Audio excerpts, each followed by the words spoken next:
Welcome. Welcome. Gather close, children of the dark. You were born to a world that keeps its treasures locked behind the iron gates of blood and name. You've known hunger of the belly, the heart, the soul. You've watched lesser men wear stolen crowns, feast in firelit halls while you stood outside the circle of flame. But not tonight. Tonight, the old ways crack and shift. The blood of Cain flows eastward once more, not in conquest, but in calling. We heard it, across sea and to dream and vision, a name whispered through time. Wessex. We searched this land for the bold, the clever, the cursed. We found you. Each of you was passed over, cast out, or crushed beneath the heel of fate, but in that crushing you were made strong. You were not meant to till fields or carry blades for lords. You were meant to endure, to reshape what it means to rule, to feed not only on blood but on destiny. This is the burden of Cain, and is the burden we now offer you. Drink deep and let the sun die in your veins. Let the age of shadow begin. Welcome everyone to session 0 of A Candle in the Meade Hall. I'm Commodore Zed, your storyteller, and I'm joined by some very nice, fine friends of mine who spent a lot of time with me over the last 2 weeks preparing for this to play a game. And here we are, and I'm going to let them introduce themselves one at a time. We're going to start with Nerd at Art. Hi, everyone.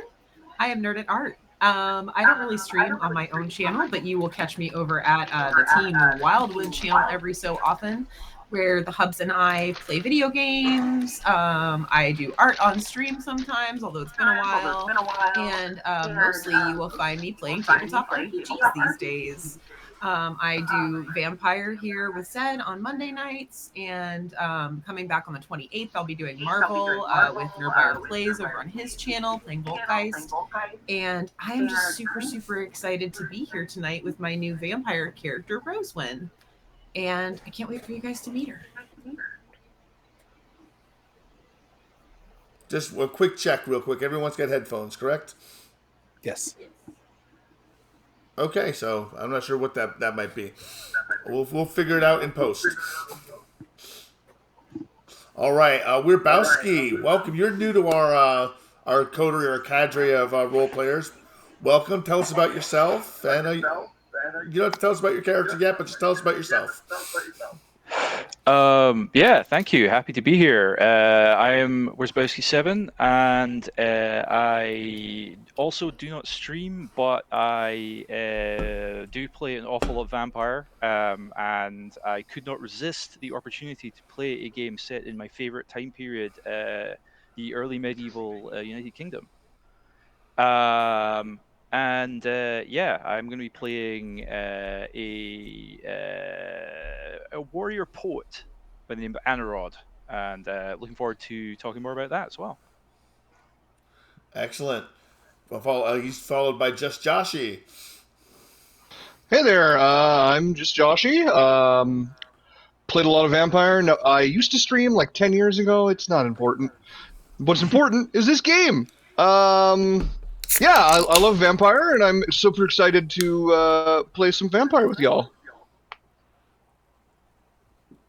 Keywork Savior. Awesome. Nice to meet you.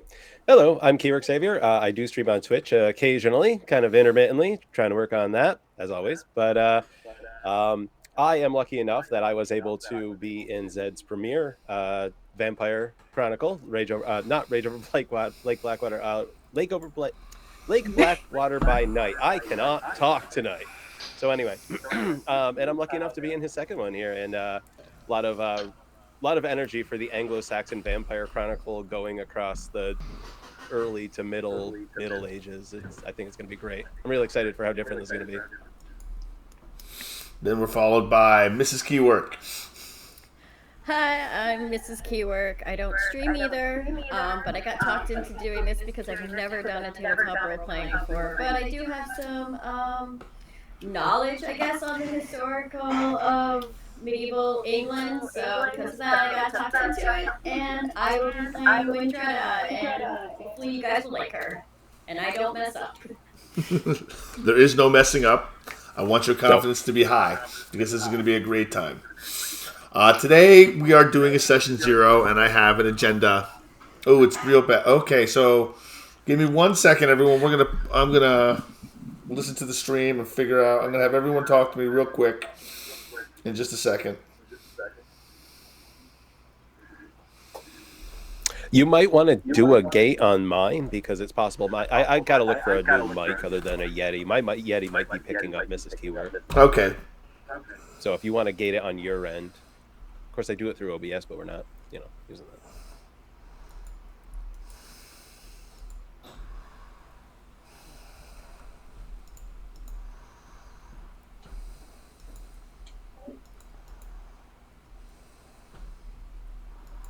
Mrs. Keyword, can you say something? I can say something.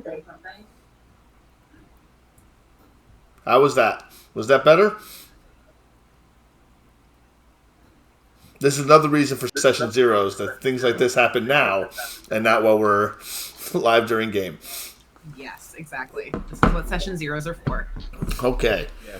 If we need to, I can take a handful and set up on the laptop in the other room. Okay. When she speaks, it gets worse. Okay, you might have to be in separate rooms. Okay. I'll go run away. I'll be right back. No problem. All right. So while he's getting set up, we're going to go over the different themes, a brief setting intro of where we're going to be, what we're going to be playing, what game we're playing for those who don't know.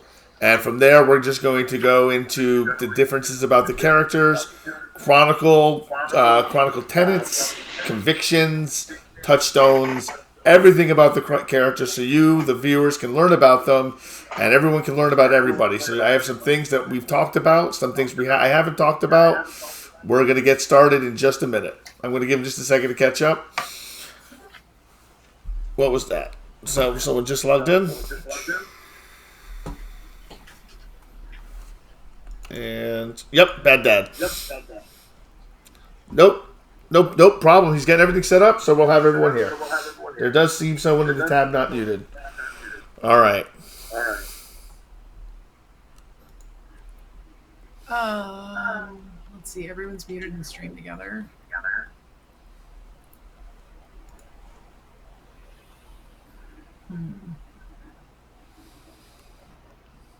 It's still there. Does someone have someone's tab not muted? That's a funky issue when it pops up. All right.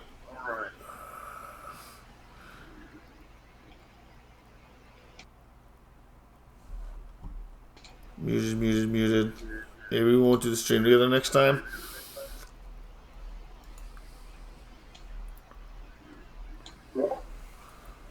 All right, I'm going to turn people down. I'm going to mute people until we can't tell. All right.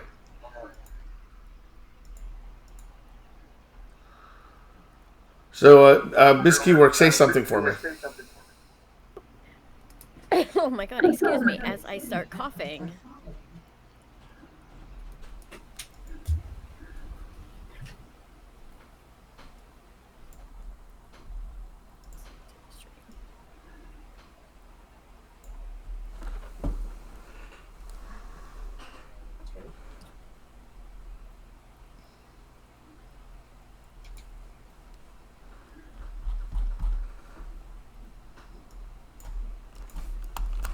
Oh, interesting. It was there before Mrs. Keyword started talking. Okay.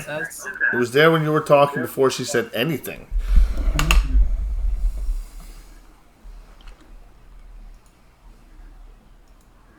So that would indicate that it's on my end. Interesting.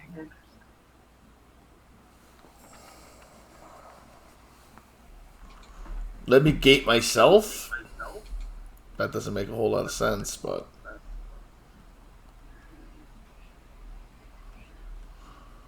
It's the stream together window. Keyword says, is it the stream together window?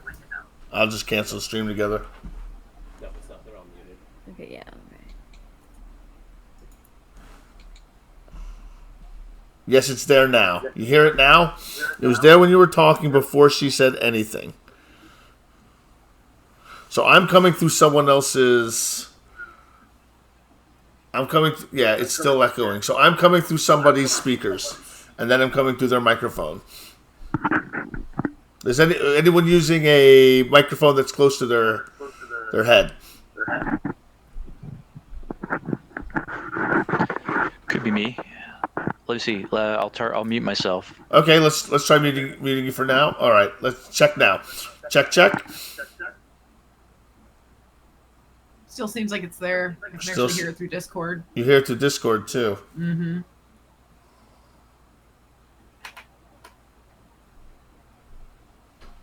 Still an echo.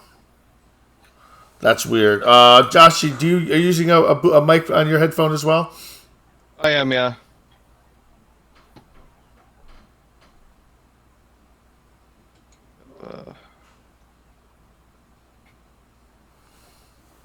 So, because I'm a total noob, do I turn the gain up or down? I'm a total noob too. I think you turn it down. Turn the gain down. Yep. All right, are we fixing it? Is it good? Is it better? Let me talk. Check. Sounds like it's getting better.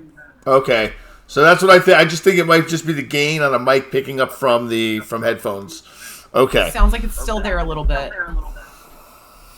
Push to talk will stop. further. Yeah, might want to use push to talk on. But no, we can't use push to talk because we're not picking up through Discord. We're picking up through. Okay, I know where to fix it. All right. Because we're picking it up through. Our audio is coming through Video Ninja. Yeah, maybe it wasn't Joshy. It's so hard to tell. It's like just barely there in the Discord feed. Saxon Cam 6. I'm going to mute everyone and then talk. Check. Mute everyone and unmute one at a time. Okay, so I'm talking. It's still echoing.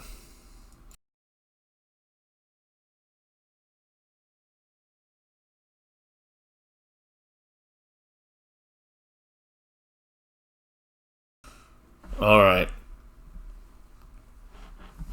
Check. Okay, so that's my mic picking up something else from OBS because I just muted my mic in OBS and you stopped hearing the echo. So you're hearing two sources, I think.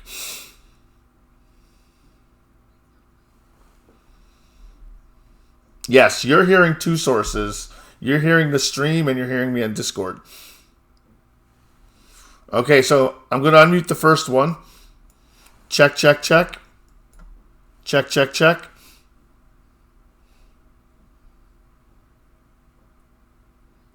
Okay, I'm going to unmute the next one. Check. We're good. Check. We're good. Saxon 5. Oh, echo. Check.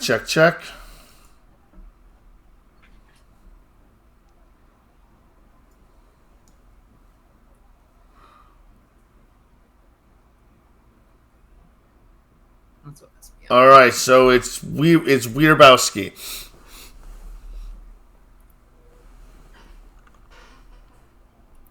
Just got to turn your gain down a little bit or use push to talk.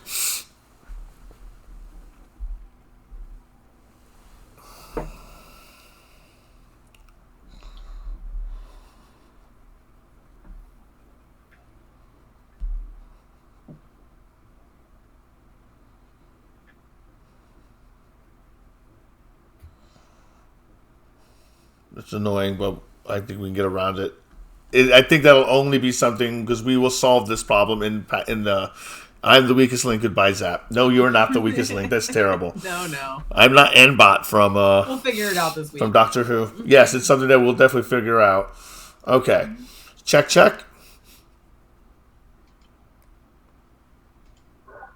Is that okay now?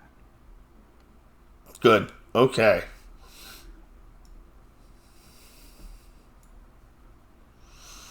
Check, check.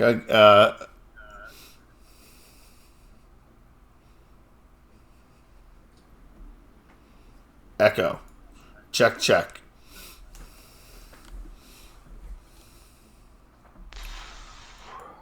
So Saxon Cam 5 is Keyword Savior, but he's not even on right now.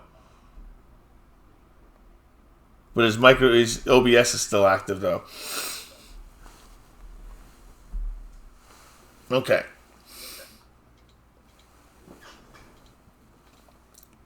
All right, so I'll keep him on mute for right now while he's getting set up, but there's no echo right now.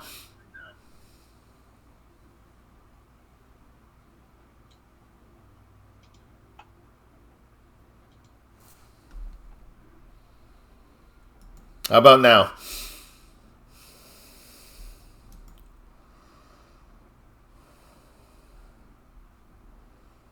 Okay, I'm going to speak more. I'm checking again. I'm going to take a drink. No echo. So only when I unmute Saxon Cam. Did you put push to talk on Weirdbowski, or just did you lower your gain? I've been muted the whole time that you've been talking there. Okay, so that doesn't make any sense. This sounds good. Echo, it's back possible? Now. So bizarre.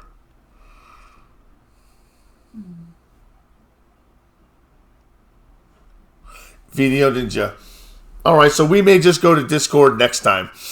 We may actually hold on. Give me 1 second. We're gonna go to Discord now. Better idea. Oh, well, actually. Yep, and I'm just gonna mute the Saxon Cams.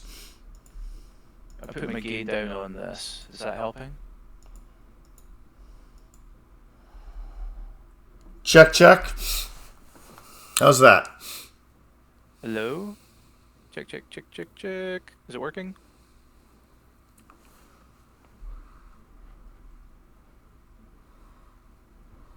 All right, now can you hear everyone else talking?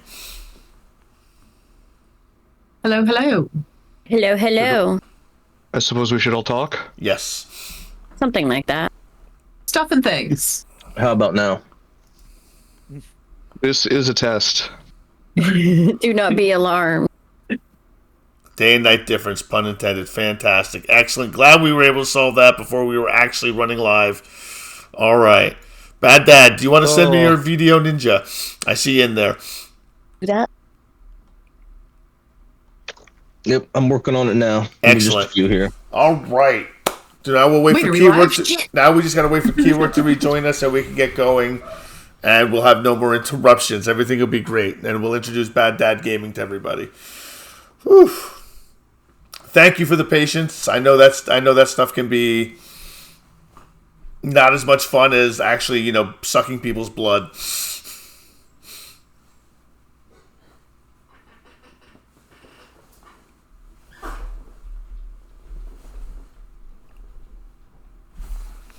How's it going, Magic D-Nut? How's it going, everyone? For those who don't know, I'm Commodore Zed. We do this every Saturday and Monday. On Saturdays, we are running Wraith the Oblivion, and soon Avatar Legends. And now we are running Anglo-Saxon Vampire the Masquerade, Candle in the Mead Hall. So it's good to see you. All right. All right, so a quick setting guide for the people at home who aren't quite aware of what we're doing and where we're playing. We live in Wessex, one of the 7 kingdoms in England, and the seat of the growing royal power. The land is fragmented, ruled by kings, thanes, bishops, and old bloodlines that war beneath banners and blessings alike. The church grows stronger. So do the shadows. Winchester, the royal city. Our royal court of King Ethelbert. A gathering place of nobles, warriors, clergy, and scribes. Ambitions burn in the halls of wit and councils. St. Peter's Minster's religious heart of the city, watched over by the bishop. Hill forts and barrows, echoes of older gods and older dead linger just beyond the tree line. The people you'll find, fisher folk, smiths, warriors, scribes, servants, all serving those born above them. This is a world with no artificial light. Once the sun sets, the world is shadows and fire. The night is sacred and feared. You sleep communally, talk through the walls, and carry your family's reputation with every breath. Remember what nightlife is like with two sleeps. People rest in two parts of the night, between the watch and when spirits walk and secrets stir. Feasts and fires, Meade stories and song are the social lifeblood of noble life, and the perfect place for a predator to hide. Our power structure is simple.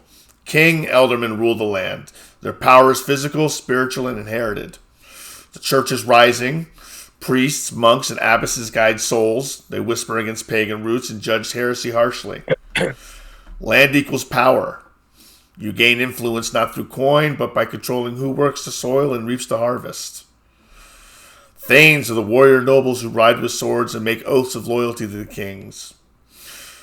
People fear what lies beyond the veil. Barrow-wights, restless dead that drain strength from the living. Elf-shot and knife spirits, blamed for illness, madness, and wasting sickness. Burials are sacred, sealed with prayer and salt. And monks and folk healers wield charms, bones, and blessings. The nights before our feast, you are noble born or adjacent. Someone with a name, training, and potential, but inheritance has passed you by. You were not the first heir, not the favored child, not the one the court remembered, and yet you were seen. Now you've received a summons. The feast approaches. A gift to be offered. A truth deeper than lineage is about to awaken. That's the setting we're playing in. And we just started an ad break, but we're going to keep going. Keywork, you ready to come in? Yeah, I am. Okay, that's your video? There you go. Okay. For Bad Dad, you all set? Yeah, I think Oh my God, my camera turned. Oh, sorry, buddy. I was reading something. I apologize. My bad. And Bad Dads.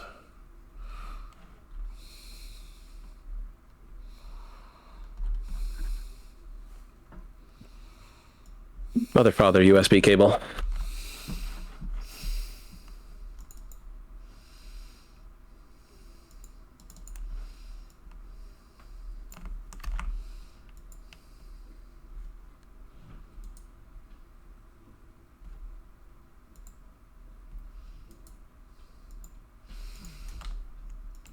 All right. Okay, we've got everyone. We're just back from break in just a few minutes. We're going to introduce Bad Dad Gaming as soon as we get back, and then we're going to get into the meat and potatoes of this, our characters, what's important, veils, lines, things like that, what we're going to be doing, what our game loop's going to look like, and then we'll get into game. I'm overexcited, so I'm talking pretty fast, so I do apologize.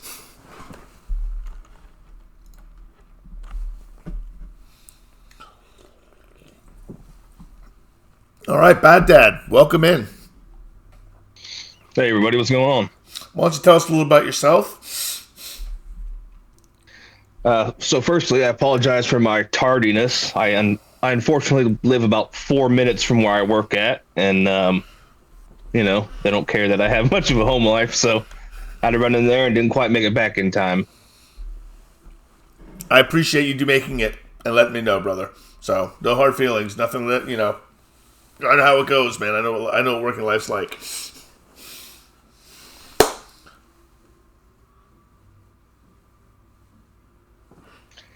But I'm Bad Dad. I stream Ashes of Creation when I'm not at work. I'm a vet, got a pretty good little boy, and I haven't played Vampire in like 20 years or something, so I'm pretty stoked about that. Glad to be here. Excellent. Thank you for joining our little coterie and crew of role players. All right. So let's get to the meat and potatoes of our game. Our Chronicle tenets. For those who don't know, and I think everyone may have read the opening credits, but our Chronicle tenets are: only spill blood when honor or survival demands it. Be a person, not a beast. Thou shalt not harm the innocent. I think those are very humanist tenets that I think as players we can portray and we can break, because breaking a tenet is not a sign that you're a bad role player or that you've broken a rule. It's not you've broken your alignment. No, it's that you've made a hard choice, and that hard choice had to be done at the expense of a Chronicle tenet. That's all it means. It's going to be the same thing with your convictions. It's all part of the game. It's all part of being a monster and trying to maintain our humanity and the hard choices I present to you as players. So don't. I mean, if you're going to break a Chronicle tenet, break it. Don't treat it like if you're a bad player or feel like that. I don't think anybody would, but I have seen in the past, as a LARP storyteller, I've seen people get hurt when their characters lose humanity. And it's just something I do. I don't want people to feel that they have to feel that way if they lose humanity. We're playing a 250-year plus Chronicle. We're going to lose humanity. It's going to happen. We're going to lose touchstones. We're going to lose convictions. It's baked right into it. All right, so Nerd at Art, we're going to start with you. I want you to tell us about Roswin. I want you to tell us about her convictions and her touchstones. Okay. So Roswin has 3 touchstones and convictions. They're all tied to people that are very important parts of her life or her history. The Lady Elfwin is someone who Roswin still has very strong feelings for. She must never see what I've become. Roswin, she's kind of the opposite of the character I played in our last vampire session who looked at this as like a curse. She looks at this as an opportunity. You know, she finally has a way to, you know, elevate her status to a point where she can be autonomous in a time where women are not allowed autonomy. And so she is proud to be a vampire, but at the same time, she knows that there's something inherently evil about this. And so it's very important to her that Elfwin never sees what she's become. The Lady Winfled is my current patron, and she seems to respect me, seems to treat me as a confidant, and she seems to be one of the few people in my life that really see my worth and see my potential. And so she is tied to my conviction that I will honor those who see my worth. My older sister, Wolfgith, is the reason that I am here in Wessex. She brought me from our home in Mercia as part of her wedding retinue and kind of saved me from the position I would have been in if I had stayed. My father wanted to send me off to a nunnery, and it was really only a matter of time before he forced that to happen. I don't have much love or loyalty for my parents, but I have a lot of love and loyalty for Wolfgith. And so she is tied to my conviction that blood means nothing without loyalty. Very good. While she was saying that, you will have also noticed that her character card popped up above her head. You may perform that action yourself, chat, by typing ! the character's name.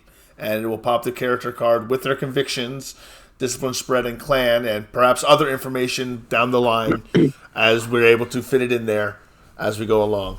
Roswin is a very interesting character and very different from the last character you played. I'm very excited to see how you portray her.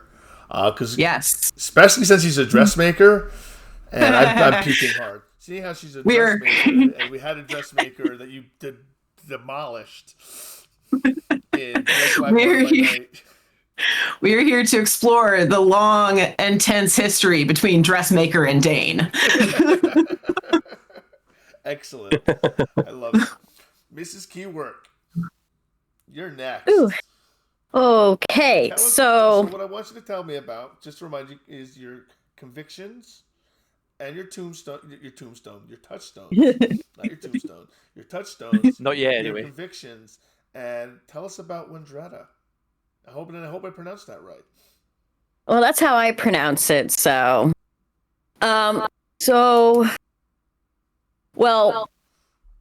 of the convictions is courage above all, and one of the things, from my past is that, growing up back then, especially as a noble woman, life wasn't too easy. It was, quite difficult, and, family wasn't exactly loving. And, with her family, you had to be quite courageous to survive. And because of that, I have one of one of my younger sisters as the touchstone for it, because she's the one that I am closest.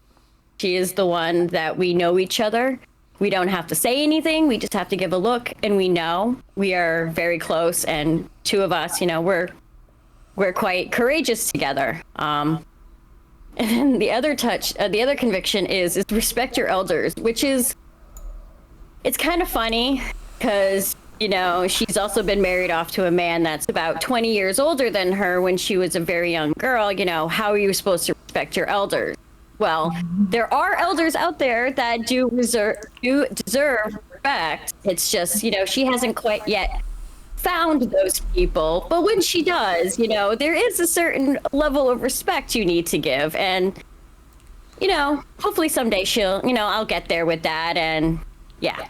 That's just a very Ventrue conviction as well. Respect your elders. That can't possibly come back to bite vampires the behind ever. But I love it. I absolutely love it. I think it's great. I think it's thematic and narrative for a Ventrue who doesn't know a lot about Ventrue yet. I think it's phenomenal. Werbowski 7, tell us about Anarad and his convictions and his touchstones and a little bit about him. Sure. Well, Anarad is not a Saxon. He is a Briton.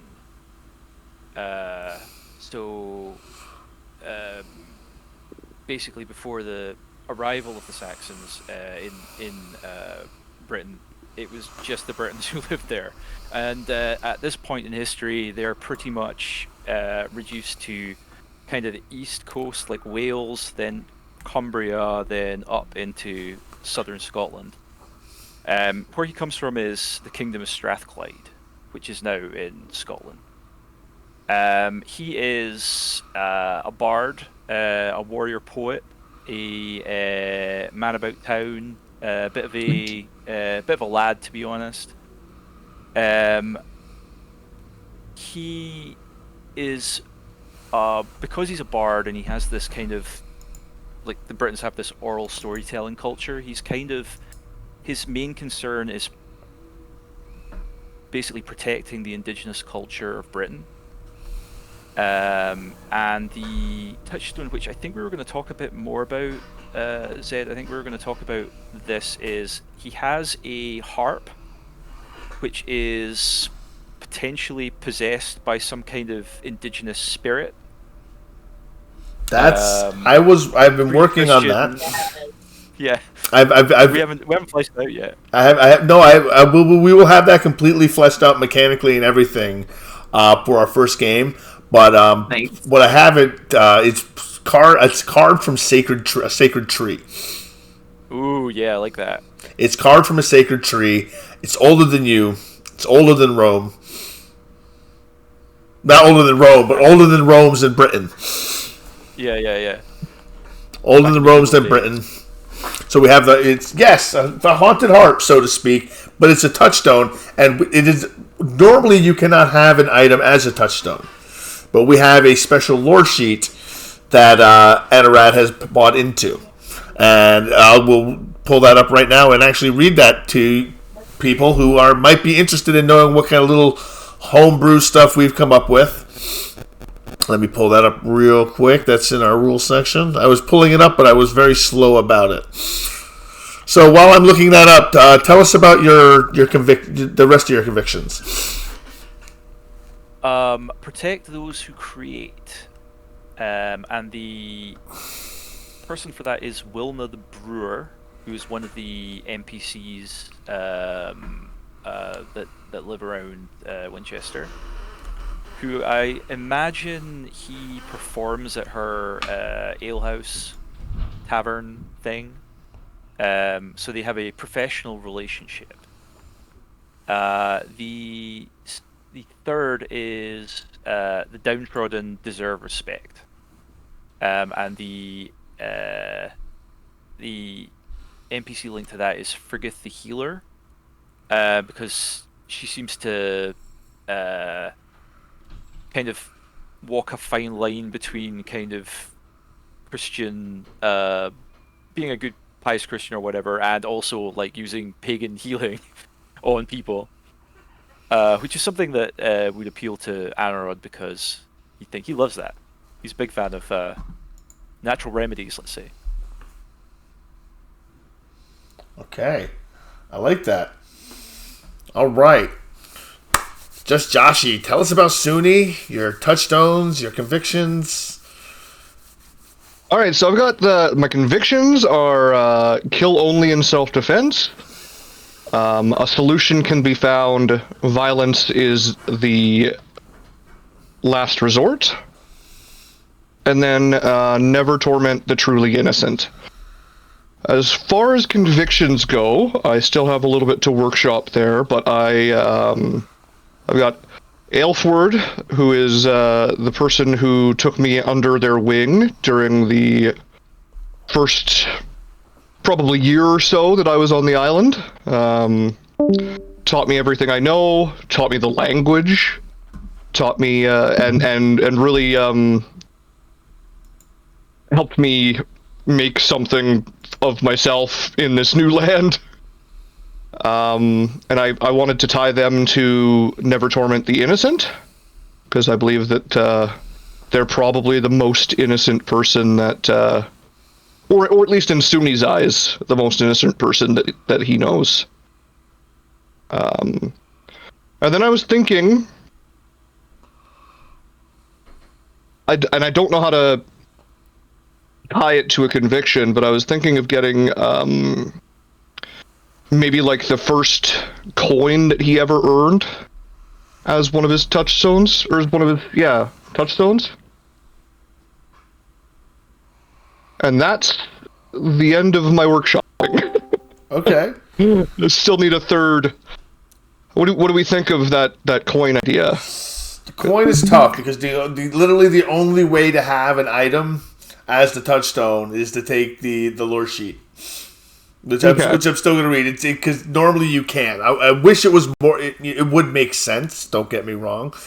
Touchstones should work like fetters as well. I think from Wraith the Oblivion, and I'm not totally against it. I want to think about it, and I'm not against homebrewing things. So let me workshop it too. But maybe it will come down to if you maybe not yet. Maybe you do buy the lore sheet to do it. Is that just a merit / background? It's a merit / background. It ties you into the old ways. Now they're mostly the old ways of Britain, so I mean it's. I think we're on to something. I'm not going to say no, but we're going to find a way to make it work. Okay, and then for the third touchstone, I figure now that I'm here and looking at things, I probably should pick one of the other NPCs.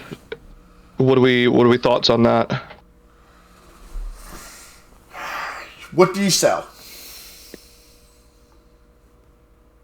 Protection. That I think is the highest thing that he would sell, but it's he runs protection for the. Oh God, I never even thought about what Aelfward would sell. He's an alchemist. I was right there, but I was like, let's sell alchemy. Yeah, potions, brews, whatever ails you can be cured by Aelfward.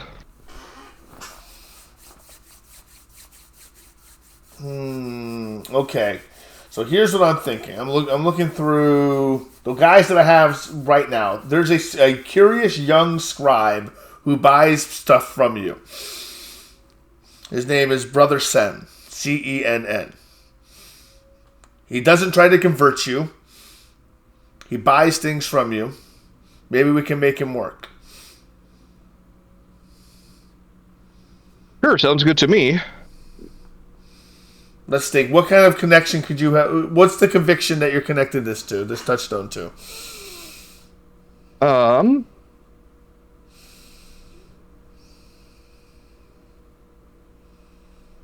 That's the tricky thing about convictions and touchstones.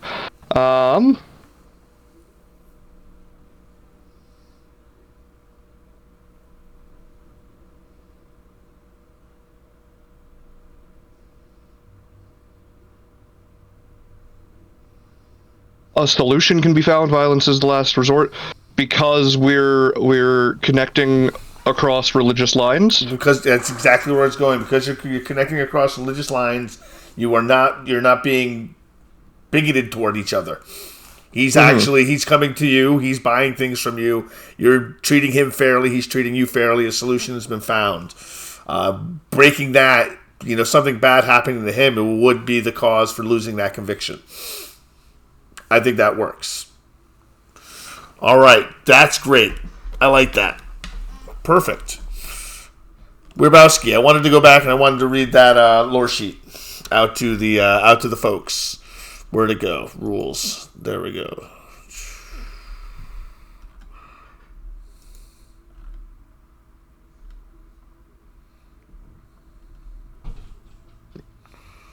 Where'd it go? Blessed are the old ways. The gods are not gone, only quiet. You remember how to listen. Before the cathedrals rose, there were groves, standing stones, and hearth fires. They have not forgotten.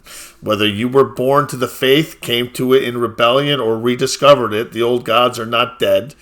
They're simply waiting. In you their stories stir. Dreams carry omens. Animals pause when you speak, and the land itself seems to know your footfall. Even in death you are not forsaken, though your devotion may make you strange, even dangerous to Christian kindred. They call it superstition, you call it truth older than Rome. And when the saints falter, it may be your God who rises. And you have chosen, you have a bound nature spirit touchstone, a tree stone, animal bound to your conviction, and it's a harp. Is it a fetish? A talisman? Probably not.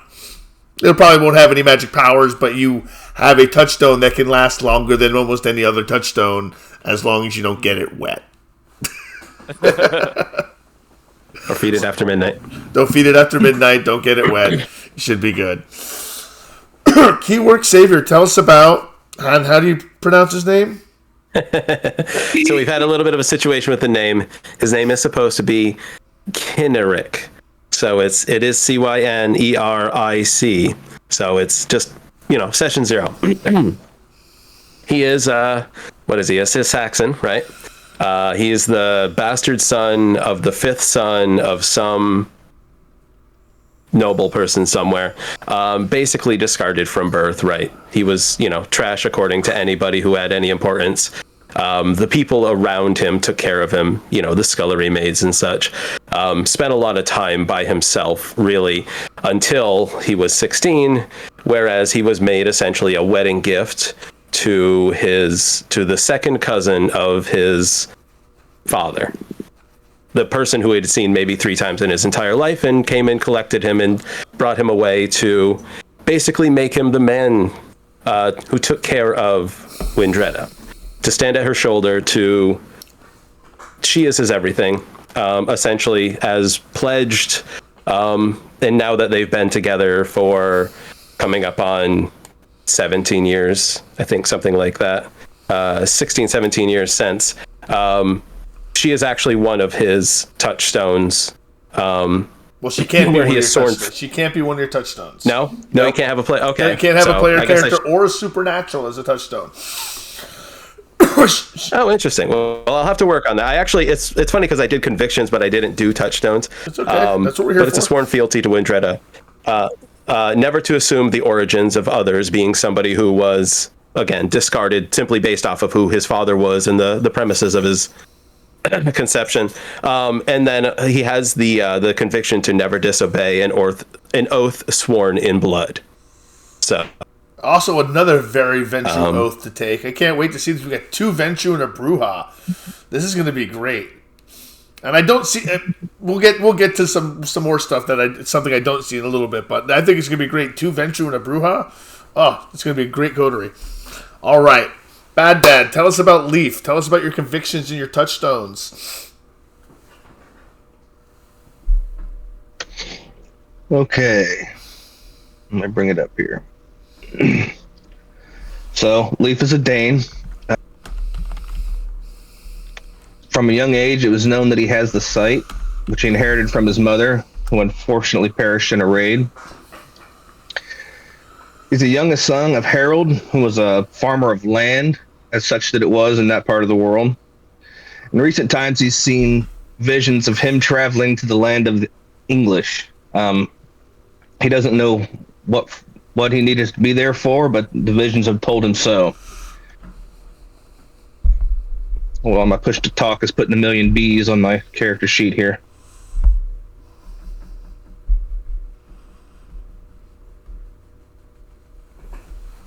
There we go. Touchstones and convictions.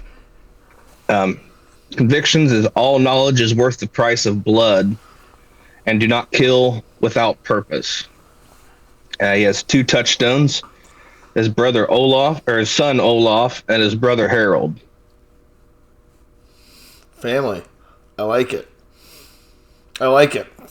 Family is something that's... I'm not sure if anyone's had the chance to read In Memoriam yet from the new book from Paradox, from Vampire the Masquerade, and it goes into touchstones. And family is a touchstone because it's about aging and aging into ancillahood. It's something that's actually spoken about, and we're going to be using that because, well, we're going to have a 200-plus year chronicle. Family's going to age, die, and have to be replaced somehow with new touchstones, so it's going to be great. I liked all the characters so far. Everyone seems to have a really good, interesting idea. What I want to get into next is one thing I saw it once, but we didn't have a lot of time to really do it out of character because we were making our characters. So I want to take a few moments now to find connections between each PC. It's a small community. Winchester's big but small. There's a good chance that you would at least know each other in some fashion or other. So, talk amongst yourself, come up with some ideas. The floor is yours. Well, Roswin would definitely be known around the court of Winchester. She is under the patronage of Lady Winfled. She has a small private room at court where she is basically always just sewing something or dyeing something or cutting fabric or making fabric. She does it all. She is kind of known around for being a little odd. She is an unmarried woman in her 20s and she has a place at court. It's almost unheard of. She's just gotten there by her skill. She's known to wear black all the time because she works with dyes and fabrics, and so she does that to hide all of the stains that she gets all over herself in her day-to-day. And she's also known for always having like stained fingers. And, it's something that she used to be kind of ashamed of, and she would just scrub her fingers raw trying to get the ink out. And now she kind of wears it as a symbol of pride. She's proud of what she does with her hands.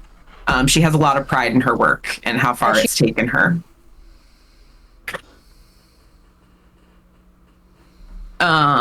So yeah, I imagine anyone that spends any time around the court at Winchester, if there's no, Roz is a Saxon.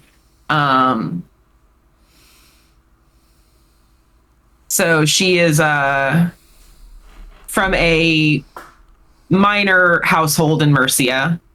She is the third daughter. So she was pretty unwanted by her father. And he wanted to send her off to a nunnery. She's a very modern-minded individual for her time. She's kind of seen through religion as just being more of a fairy tale than anything. Her oldest sister had the benefit of learning, and she in turn taught Roswin how to read, so she can read Old English, and she in turn took that skill and furthered her own education. So she's smart, and she knows what she wants. She wants autonomy in a time when women don't really get that. And so she's always just trying to find, like, okay, how I've gotten this far. How do I get further? I've gotten this far. How do I get further? And that's been her life up until now. All right. Anyone see how they can interact? They can get into that. Windretta would absolutely know Roz. I mean, her husband is quite a wealthy thane. So, she's going to be at court and kind of sits there. And so, definitely would know Roz. I've probably made dresses for you. Probably, yes.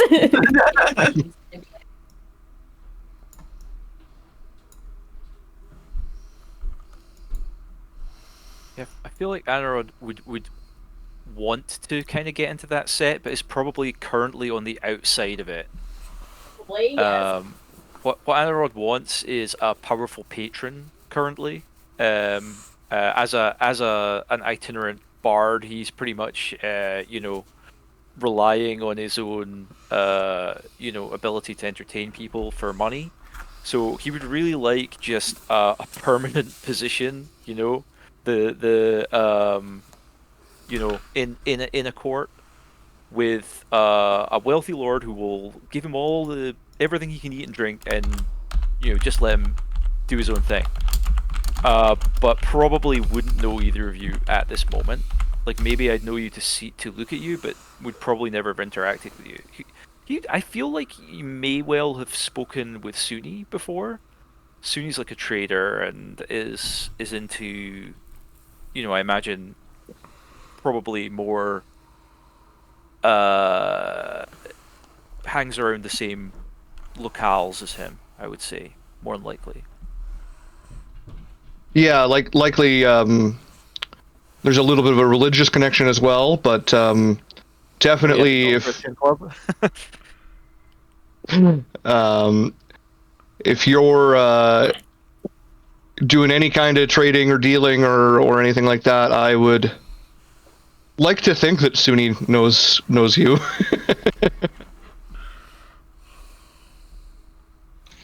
Seems likely that Leaf might know Suni, as he's a trader, and Nezeril probably a little more open to talking to people from other lands than the average Briton, I'd say.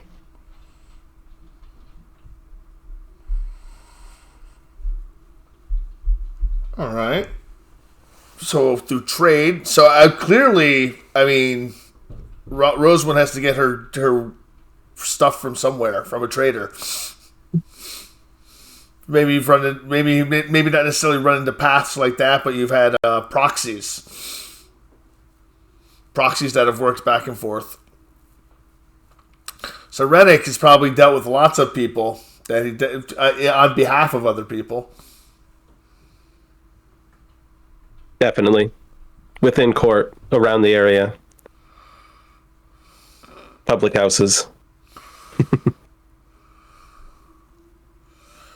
Excellent.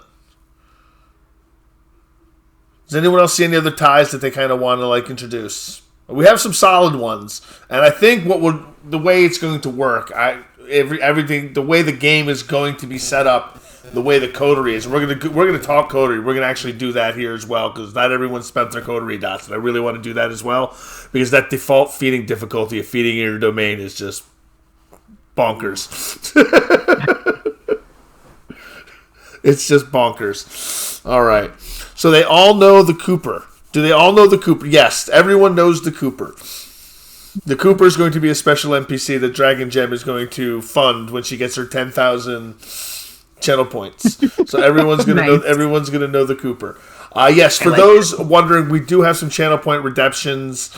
You can create an NPC. You can create a scene. It does take some investment to get to the 10,000 channel points to do so, but there are opportunities for you to be part of what we're doing as well. We will also have from time to time guest NPC players coming in to do some voice work for us for NPCs that we're going to have. We'll probably be starting with Team Wildwood. He'll probably be our first, and we'll go from there. All right, so that is character connections. That is convictions and touchstones. We're doing pretty good on the agenda so far. Chronicle Foundations, we set touchstones, discussed coterie concept. Let's talk about our coterie concept. It's kind of easy if we think about it. The whole premise is you're being brought together, and you're being created as a group of kindred to rule Wessex, because there's supposedly you're being told that it's just you. This is what you are being told, that you are now cursed. And we're going to go over what's really said to you when we go over it narratively. But that is the basis behind your coterie, is you are the kindred, the Cainite powers of Wessex. So a lot of the game is going to be how you as a coterie interact and sim that. The game loop is going to be basically, do we feed? We do spotlight scenes for each for players. We interact. How are we influencing your domain? What are we doing? We follow plot. We go on. We do the next thing. We do the next thing. But it's not D&D. We're not going on dungeon runs. We're going to be working as a coterie, managing the domain and role playing with the members of the domain. I'm going to be having to wear a lot of hats. It's going to be a lot of fun, I think, for me. Hopefully, it is for you too. So I want you to think about the coterie. And if you have the book handy, pull out the Coterie Creation Guide. It's much more concise than the Player's Guide if you have that. It's in the other room. It's in there with you. Okay. Page number? In the Player's Guide or in the... I'll just use the normal book. I'll just use the normal book. Let me get to it. The only difference we are using is I'm using a rule from In Memoriam. Usually everyone gets one coterie dot to add to the background. I'm giving us 2. Okay. Just representing who we are as the only kindred in the domain. I want to make things a little bit less crazy, because you're not technically in competition. Okay. And then, of course, there will be Viking raids. Yes, there will. I mean, I would be remiss, I think, as an American storyteller, not to include a Viking raid. At least 100. Oh, here we go. Types of coteries, page 197. 197, yes, but we're not going to go with the types. We're going to go just 197, so just a little bit before that. The coterie types are great, but none of them really fit. Not what we're doing. Coterie creation. There we go. 195. Domain. The core aspect of the coterie. A domain represents the physical area of the city in which the coterie can hunt. Now, this represents the whole city for you. This is why I'm recommending putting your points in chassis. That's how you pronounce it. Chassis. But you have other things as well. Pertillion and lean. Lean describes how well integrated the coterie is into the domain. Each dot in lean adds 1 die to the coterie member's pool on attempts to interact peacefully with native mortals. Find something, someone, or somewhere specific within the domain. Find out the word on the street, or otherwise investigate something within your domain. Lean never modifies a coterie member's hunting rule, though. And then Pertillion, which is basically how secure the domain is, which is also important. But with 6 people, we have 12 dots, and that also includes other merits in the coterie section. So we have a lot. There's a lot we can do. And let me get the coterie sheet pulled open. I'm going to post a link to my Google Drive in the Discord chat. Almost all of the vampire PDFs are there.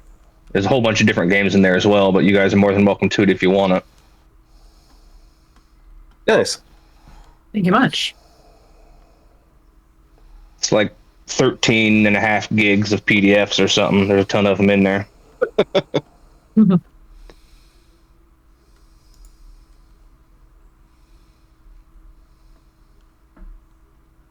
Okay. And you had come up with a custom coterie type. It looks like all the coterie types come with a certain amount of dots already. Yes. Built so in. I want us to build our own because they don't really work. Yeah.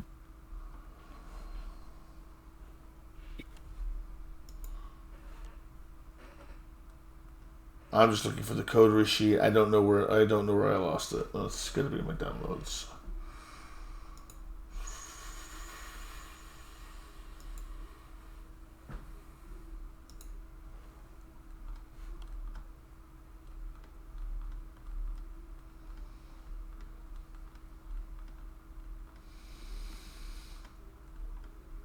All right, so if I'm looking at what we had set up in the coterie, oh, there it is. That's where I left the coterie sheet. Exactly. All right, so some of us had picked that we were already going to put 2 dots in Chas. That was, you donated 2 of yours to Herd for Leaf, Bad Dad. Or, hold on. Yeah. That Kit Kat. Yes. So you said you put 2 dots in Herd, and I remember one of you had said you were going to put 2 dots in Chassis. I don't remember who said that though, so I'm going to ask again, and if someone says they did it, they did it. I didn't, but I think I will. Okay. It makes sense for us to have like as much chassis as we possibly can, right? I think so. You are, as far as you know, the only vampires in Winchester. So you could portion. Literally, you could portion it off however you want it amongst each other. I'll give my 2 to Chess. Okay. I was thinking it makes sense for Sunnis to go to lean. To lean. Okay.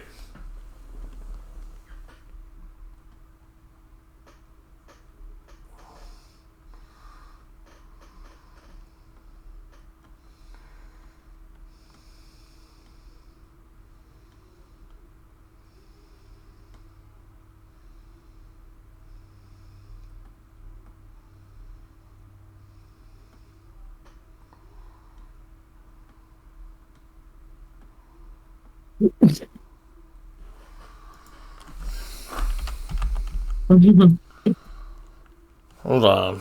I lost my sheet. Oh, okay, that's annoying. I have to go get it again. I just deleted it by accident. All right, but when everyone just told me, I just remembered Mr. Gaughan's character sheets. We have 2 in lean, 2 in Herd, 2 in Chassis. So where would you like to put yours, Roswin? I feel like we just even it out, and I put 2 in Portillion. 2 in Portillion? That makes perfect sense.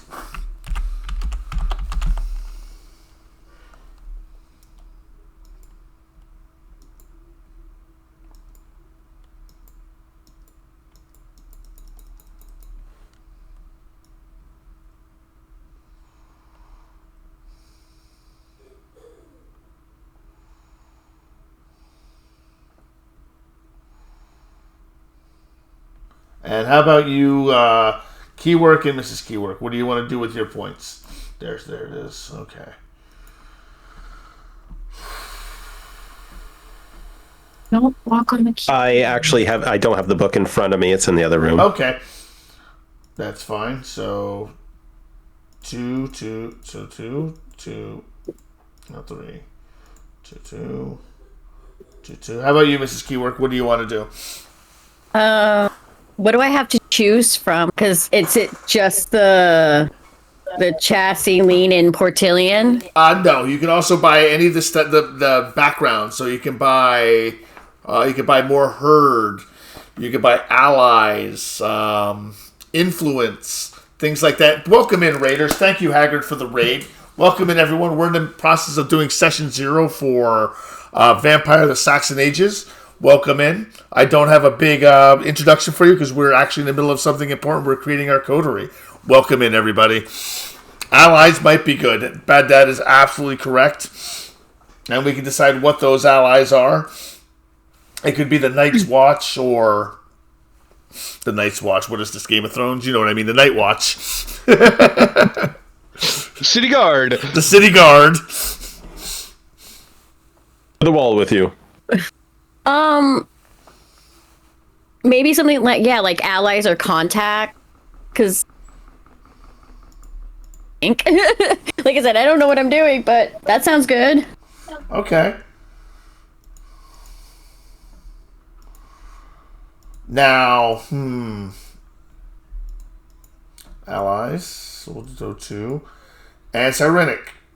What background would you want to throw your 2 dots into?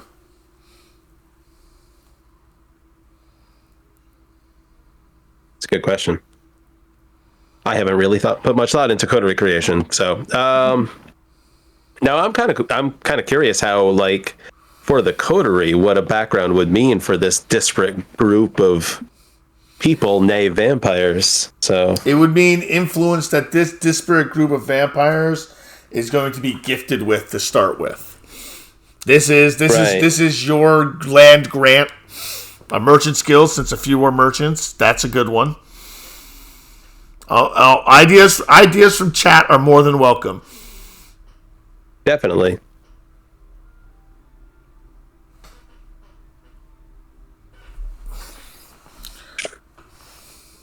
Now, what is it? Is it 2 dots for whatever? You can spend it. You can put 1 dot in something if you wanted. Right.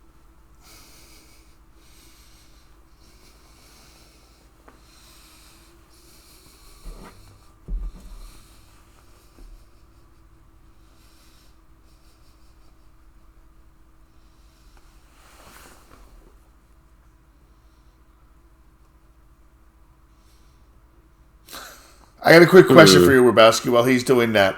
Will you be doing any in-character bard singing? Absolutely not. Okay. All right.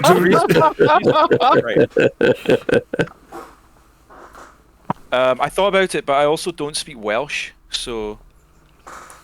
The running joke I hear is the Welsh don't speak Welsh anymore. Yeah, nobody speaks Welsh. Nobody speaks Welsh. Not even the Welsh. I don't know if that's a funny joke. It is over here. I don't know if it's funny elsewhere, but for us, we find it humorous. No, you can see the road signs are all in Welsh.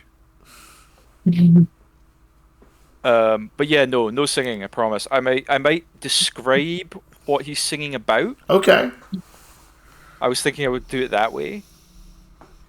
But I'm not gonna like murder your ears with my singing. You're more than. I mean, if you ever get the urge, you're more than welcome to. We've had other bard characters in the past murder our ears, and we've loved it. Yep. We've loved it. Did somebody already put points in herd? Yes, you could put 2 more bud points in herd if you want. That makes sense. It would bring the feeding difficulty down to 2 as opposed to 4. Yeah, I was going to say the 16 to 30 vessels between the 6 of us. That kind of... yeah, let me do that. Well, herd doesn't lower the difficulty.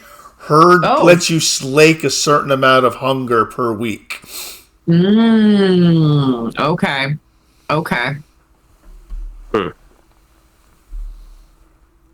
But yes, if you did add your other 2 dots to chassis, I mean, you would have a your feeding difficulty would be 2 less.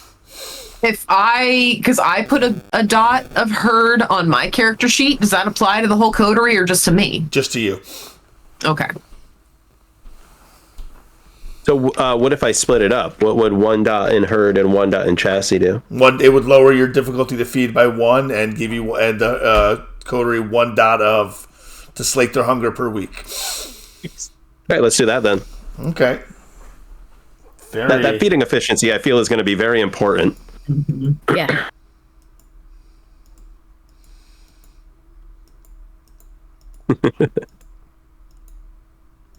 Okay, so that's some of the boring stuff we've taken care of. I want to get to some of the fun stuff. I want to talk a little bit more about individual characters, because that's what our viewers are here for, the characters. They love to get invested in you guys, and I want them to get invested. And we're going to start and kind of reverse this time with Mrs. Keywork. Tell us about the predator type you chose, and why you chose that predator type. So, I chose Ventrue. Wow, is that... So I chose Ventrue, and I don't really know much about it, but the way that Zed worded it is, it's great. So, she absolutely hates her husband, hates everything about the life that she lives in. There is not a thing about it that she enjoys. But the opportunity to take over her husband's wealth and land and bank accounts and running that, and that makes her kind of happy, like being able to kind of own it to society and being like, yeah, I'm going to take control. I was the oldest daughter. Why can't I have any of that? I appreciate that you described your predator, but he's actually asking about predator type. Oh, oh, that's the clan type. Yep. Oh, so she's a scene queen. And I can't even remember what the scene queen is. All I know is I picked that one. And I don't have the book. He has. Well, you're the scene queen in the context of the Anglo-Saxon age is that you're at the mead hall. You're always at your life of the party. Pretty much, yeah. Everyone knows who she is, and she's always drinking. An alcoholic. I mean, of course she is. So yeah, I guess that's why I picked one. Scandalous. Maybe we know each other after all then. What was that? I said maybe we know each other after all then. Yeah, I'm definitely just adding you to my relationship map now. she definitely drinks a lot. It's a lot of it to numb the pain and just society and life. I mean, because come on, what else is she going to be able to do? She's rich. She has nothing else to do. Can't have kids. She can pray. That's what society says. No, she don't believe in that. Then there's Kieran, who's always around. So you guys would know him because he's the oath-sworn muscle to Windretta. He's my knight. He saves me. I'm short, so he saves me. Okay. Bad Dad Gaming, tell us about the Predator type you chose. And clan. We can do clan and Predator type, so. Yeah, cool. So for my Predator type, I went with, I don't know, and I may be butchering this pronunciation, I don't know. Scrivener? Am I pronouncing that right, Zed? Scrivener sounds correct to me. That's how I've heard it pronounced. I may be wrong as well. Well, as long as we're wrong together, nobody will be the wiser. Exactly. And so, in effect, what that means is poses a monk, a scribe, or a chronicler. In my case, like a seer. He's a Dane seer, right? Trading in secrets and esoteric knowledge.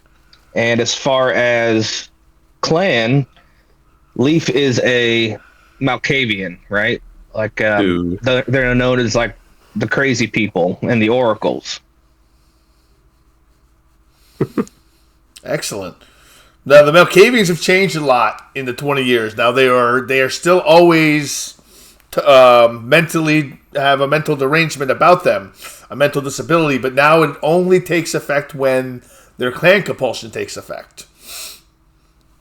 I believe that's correct. I may have just been completely wrong, but I was very confident in how incorrect I was. Just let me check the Bane again. Sorry about that. But thank you you're playing a Malkavian, and I trust you to play a Malkavian. I think that's important. Trust with Malkavians is very important because they can come off as bad sometimes. But I trust you to do it properly well. Yes, when the Malkavian suffers a bestial failure or aura compulsion, their curse comes to the foray. So that's when your Bane severity to one category of dice pools, physical, social, or mental for the entire scene. This is in addition to any penalties incurred by compulsions, and your particular flavor, you've chosen hallucinations. So they will affect you mentally, but by your Bane severity when your Bane compulsion comes into play. Yeah, I thought that'd be cool. I thought that'd be on theme for a seer, an oracle, a prophet. I agree.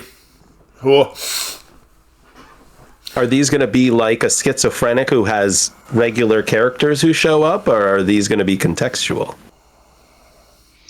No, I'm going to go with a little more reserved version of a Malkavian, where it's not so much that he's a raving lunatic throughout the day-to-day of his life, but he gets these visions and he gets these mysterious feelings that he has to investigate, which is what led him to this rainy little island in the first place.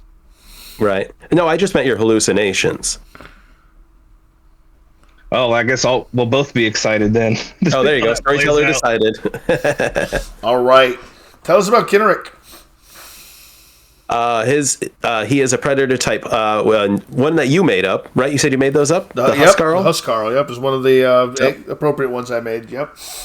Yep. Basically, those with the muscle and the might basically just force themselves, force others to become a snack. So gives me some intimidation and gives me a dot of presence as well. So. And you went with Dominate? I'm not Dominate. Ventru as your clan. Yes, I apologize. Yep, I'm a Ventru as well to go along with Wendretta's, because I figured we were invited to the same dinner, so the same sire and all that. That reminds jazz. me, Wendretta, what is your feeding restriction? Did I?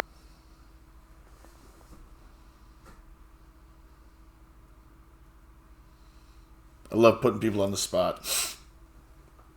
Oh yeah, so she's got rarefied taste. She can only do noble blood. Only noble blood. Keywork would have the same... Yes, it is the Ventru power couple. Keywork would have the same Bane, but he has chosen the alternate Ventru Bane of Hierarchy. Yes. Ventru Vampire suffers a penalty to their discipline dice pools equal to their Bane severity when attempting to use their powers on an older, so a lower generation vampire, and I must spend 2 willpower to directly attack a senior vampire, an older vampire. That seems really easy to get around if you guys are the only vampires in Winchester. We're going to see how that... Is it just Ventru or is it all clans? It's all They clans. all have an alt. Wow, okay. Yep, it's Hierarchy, not just Ventru. All clans. Yep. Joshi, tell us about Suni, his predator type, and his clan. All right, so Suni is he's the old dragon of the bunch. This is Clan Zamitsi. Covets coin, covets power, covets material things. For his clan Bane, I went with the alternate Bane of Cursed Courtesy. So, a Zamitsi who wishes to enter a place of residence must be invited or spend willpower equal to their Bane severity. I figured that was a lot of fun. I can't go anywhere unless I'm invited in. And then for my predator type, I chose one of the ones that you re-flavored, reskinned. He's a Shadowmonger. So I figure his whole thing with being able to trade in protection, trade in secrets, trade in just that just goes hand in hand with being like, hey, you there, bleed. I like it. I like the choice of the alternate Bane. It's not one that I wasn't expecting a lot of alternate Bane usage, so I'm happy to see them come into effect. All right. I hope I'm never sure if I'm pronouncing it right. Anarad, correct? Anarad. Okay. All right. Anarad. Tell us about his clan and his predator type. Anarad is a Bruja, and for his predator type, I picked one of the custom predator types, which is Scop Feeder. So he is basically he sings you to sleep and then takes a little slurp. So I actually have a feeding restriction as well for people who are not asleep, which is going to be interesting. It's like Ultimate Sandman, basically. I was listening to a book the other day on the Anglo-Saxon time, and it was talking about how people would have bards come and sing them to sleep in their homes. And I was like, we don't do that anymore. Perfect job. Perfect job. Just lock up on your way out. Just lock exactly. Don't steal anything. How many dots in larceny do I have? Rosewood, nerded art. You're muted. Hold on. Okay, I'm unmuted in Discord, and now I'm unmuted for the stream. All right, we got it. Rosewind, being very, very artsy in nature, was just a perfect candidate for Clan Toreador. As far as clan banes go, I actually listed like 3 of them that I found in the books, and I figured we could just switch it up to whatever seems appropriate at the time. There's aesthetic fixation, if she's in an ugly environment, and sometimes she gets real obsessed with things. So all sorts of fun things to work with there.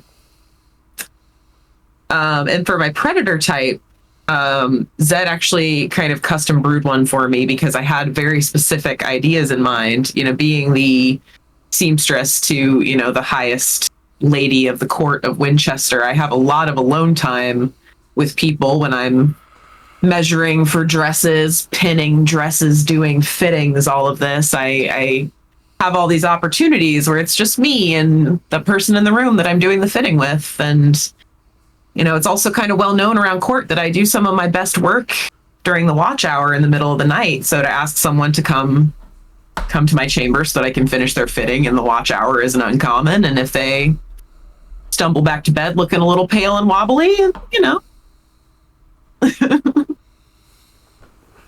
They're just sleepy. They're just sleepy. They're just sleepy. They're just a tiny bit sleepy, a little bit anemic. Yep. A little bit anemic. Their humors are off balance. I mean, exactly. they just need to boost their sanguine humor. So when we come back from break, we're actually going to go on hour 10. And then we're going to come back and do lines and veils and consent stuff. The important, you know, some really important stuff that I think has really, over the last 10 years, has, you know, come to the forefront of RPGs. And I'm kind of glad because I've been in some weird games where things have gotten a little bizarre. And these rules would have helped them from getting to those really weird places if everyone had just had session zeros like this. Thank you, Team Wildwood. I think this is a great... I'm super excited for this game going forward. Just for I think there's chemistry. And we're gonna test some of that chemistry when we come back from break in. But we're gonna go from break in here in 30 seconds. And yeah. Break time. Break time, everyone. We're gonna go on our 10. We'll see you soon. Whoop.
All right, everybody, we're back. Welcome back, and Keywork's giving us a big thumbs up to Buddy Christ. I like it. Yeah, there's a cat in front of my camera. All right, hope everyone was able to take a break, stretch your legs, take care of yourself, do self-care, do the things we have to do. We've been sitting for a while. Hope we stretched our legs, got drinks, and ate. What we're going to go over now is very important stuff. It is safety tools. We're going to review lines and veils, basically what's off limits and what's fade to black for us. This is important because not only are we playing around the table, we've opened this up to everyone else as well. So this is our rating. I'm expecting, this is Vampire the Masquerade, so I am expecting an R rating, but it's just exactly what we're going to do, where we're going to go. Are we Tarantino or are we classier? What are we doing? That's what we're discussing right now.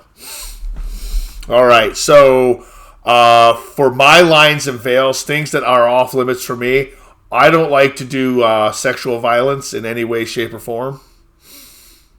It's kind of off the table for me. I don't even like to do it fade to black. Agreed. Just because it was a thing back then doesn't mean we need to be talking about it. Exactly. The implications will be there. It's too easy to make it uncomfortable for anybody. Right.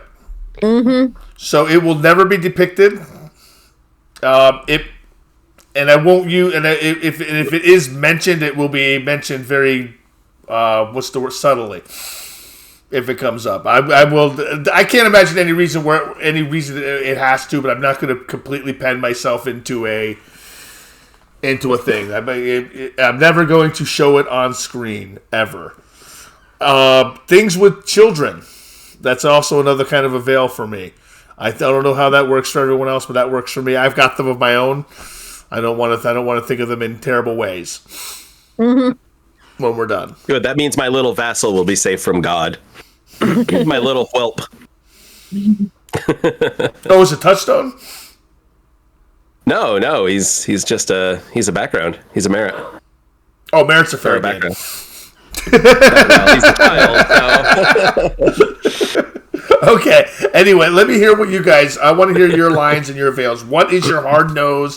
What is a fade to black for you?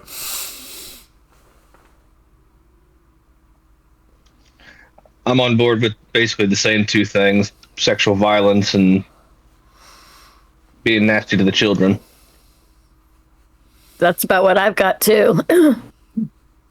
Same. Essentially the same. I was raised by American media, so like hardcore violence is not a problem. Sexual violence, it makes people uncomfortable, so don't even go there. But yeah, stuff with kids, I mean, it's fun to joke around, but again, not everybody's here for that, so. We're not going to George Lucas this. Execute Order 66. Josh, how about you? What do you think? I'm good. I'm good with all that. The only thing I would add is not a huge fan of animal abuse. We can obviously if we need to have an animal have some combat or whatever. Not that I expect a ton of combat. That's fine, but just like the depiction of like any kind of torture, that we just don't need that. As a matter of precedent, sometimes the beast takes over and you eat a dog. Oh yeah, there's a difference though between eating a dog and last game pretty early on. Yes. Bishop had to go eat a dog with his thin blood baby teeth. That was very unfortunate. Yep. He voluntarily gave up a dot of humanity afterwards. How about you, Rabowski 7? Anything lines and veils? Nah, you got the main ones. I'm good with what we have. Cool. All right, that makes it nice and easy.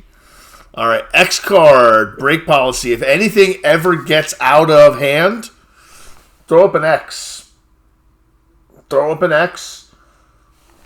Walk away. And I don't mean like you have to leave the game. I mean, if you need to walk away for a scene, because I can't imagine my storytelling getting so. I mean, that's not true. I've made people cry in LARP, but that's different. LARP is different. LARP is different. I've made people cry. I'm always aiming to try to get someone to tear jerk in Wraith, but this is what Vampire. It's not necessarily made for that. But if something is getting too intense, feel free to X, and we can cut to black on a moment's notice. It's no questions asked. That's there for everybody. Viewers, feel free if you need to talk to us. Use it. Talk to us in chat. I'm watching chat. If something's getting too much, you walk away. We'll still be here when you come back. Take a break. All right? Take care of yourselves. As a baseline thing. Getting to that point, yeah, and if you feel like it's getting to that point, like, please reach out to us and let us know that. Like, we value your feedback, too. Right. But just being aware that Vampire at its basis is based on violence. It is a brutal, dark, story-wise premise. Bloody. We monsters. Yep, exactly. Yes, I have die in the last campaign. I have I have been playing this game since 1998. I've gotten far past superhero with fangs. I have matured way past that into what I think they envisioned Vampire to be in the 90s. I hope. I truly hope. All right, so some collaborative story building stuff. We've done a little bit of this already. We've established ties. I jumped ahead. But is there any organizations that you've kind of envisioned, like a group of bards that you're familiar with, that you party with, or a group of monks that you hang out with? Anything that you think could add to the story that perhaps you'd want to see introduced, or even this is collaborative storytelling. You can actually tell stories yourselves about these groups going forward. I think we're pretty assuredly going to have some sort of Meade Hall setting with a proprietor, stuff like that. Indeed. I'm going to go over a lot of our settings that we're going to have to. I mean, Guards of the Keep, perhaps. Like, Cynic would be rubbing elbows with them. Okay. Yeah, like the King's War Band or whatever. But yeah. You're the one that's working towards preserving the Britain's culture, yeah? Yeah. Okay, so is that like the pre-Christianity culture, or is it just as existing in the current time? Adarod is a pagan, but he keeps it kind of on the down low. As one would want to. Yeah. The Britons are pretty Christian, but he's more about because he sees he still kind of to a certain extent sees the Saxons as invaders. And while he individually gets along with them, he is conflicted about the amount of power that the Saxon kingdoms have relative to the amount of power that the British kingdoms have. Deep. So what he really wants to do is, he probably fantasizes about like a new age of like British ascendancy or whatever, which we know is never going to happen, but he doesn't. Okay, so that could be something that your character and mine connect over, the paganism. Yeah, definitely. I think that he would also respect your character a great deal because of the way that he would see seers. Like, he'd see you coming from a slightly different tradition, but he'd be very interested in what it is you're doing. Okay, cool.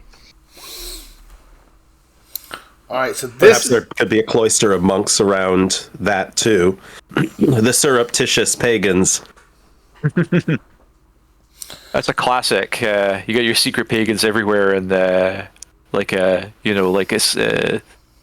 Wicker Man or something like that, right? Mm-hmm. Yeah, there you go. Exactly. Yeah, for sure. I mean, the chains of Christianity have been known to chafe, especially in this time. Oh, this time particularly. I mean, a question you have to ask yourself in AD 800 is, what is Christianity? In a lot of ways. Sure, there's Right. a It was a way different animal than it is now. yeah, there was a pope in Rome, but it's not like you could just get on the phone. Yeah. I mean, everything's interpreted through like a few guys who know how to read Latin, right? And then they don't know how to read it very well.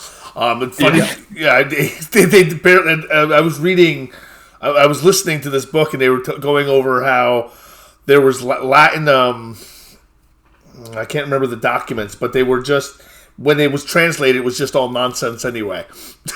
They just written down nonsense.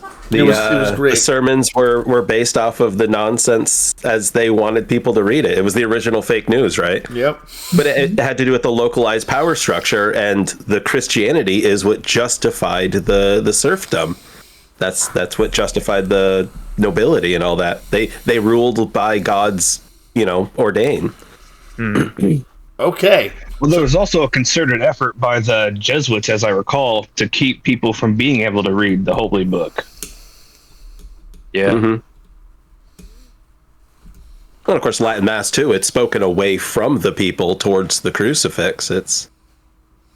We're actually coming anyway. into a period of time where literacy, while low, was encouraged. Well, if you could, if you had the means, they wanted you to be able to read. Someone wanted you to be able to read. His name was Alfred, because he needed other people to be able to read, because he was doing a lot of writing. I'm going to put some experience points into learning how to read at some point, because I can't read. I expect most people to be illiterate. Right. So schedules and logistic. Game time guide. Just as for everybody, Mondays 9. So setup doesn't have to be as early, because once we know how to get your video ninjas and everything set up, we can do that within 20 minutes and just get it going. It doesn't have to be a super early thing. I like to hang out to answer any questions. We've got a lot going on. I'm probably a young retired guy, so I hang out and just and chill and do World of Darkness stuff. Downtime RP. You're going to notice a big change in the Discord. There's going to be an in-character chat for downtimes. Downtimes are difficult. I try to do downtimes live during the week. Not everyone can make them. I'm part of the retired dad club. So we also do downtimes are going to be important. So we're going to do those in the Discord, because we're going to be skipping years in a lot of cases. So I'm going to create a forum for downtimes. This is what I want to do during that downtime.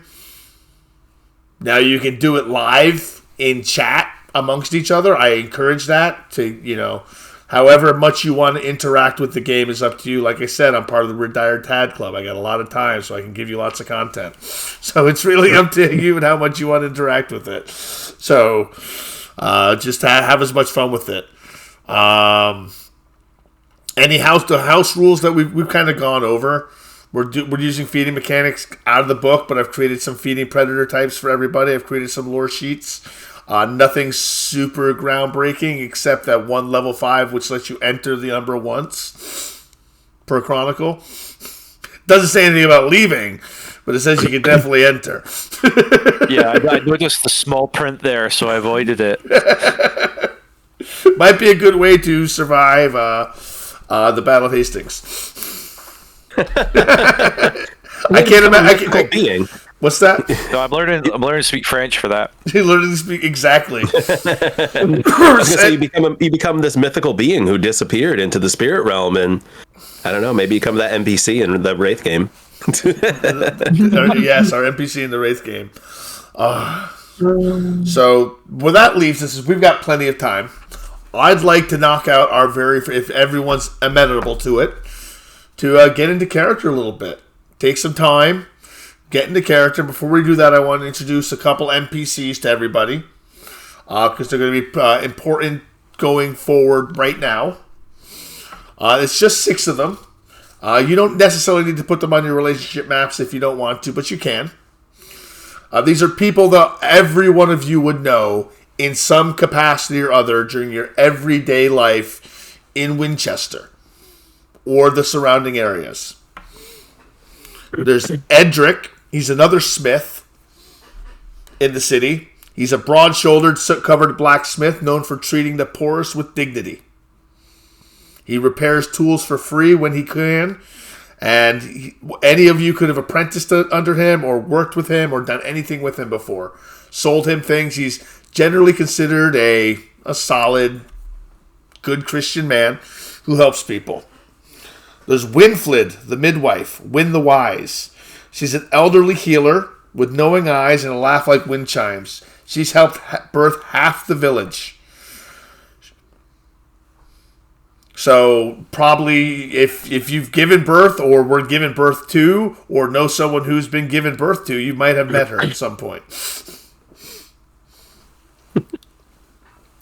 Bjornik is a thrall.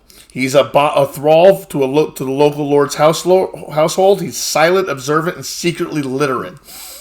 You don't really need to know that, but I just wrote that anyway. But you've seen him around town. He's Bjornik the thrall. Anarad might definitely know Lefawin, the storyteller. She's a traveling scop. She's remembered for her songs of loss and war, and she's full of secrets. She may have been romantically entangled with an NPC, one of you at any time. That's completely up to you. Oswald is a monk's novice. He's just a quiet, pious youth. He's probably bought stuff from Sunni. He's probably been in the household of Wendretta.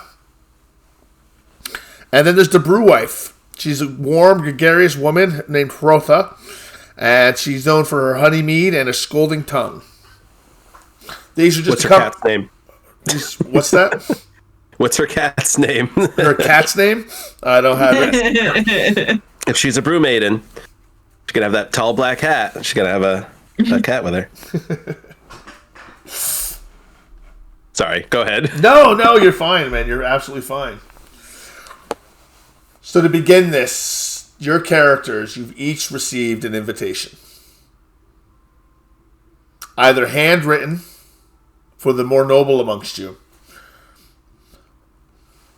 delivered by proxy to those of you of not such great means, but they've come looking for you specifically. Anared, you were asked for by name to perform at a feast.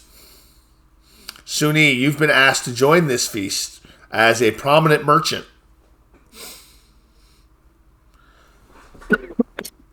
Leaf, you found it odd that you were invited as well. But it's not usual for you to be invited to anything. It's absolutely quite strange.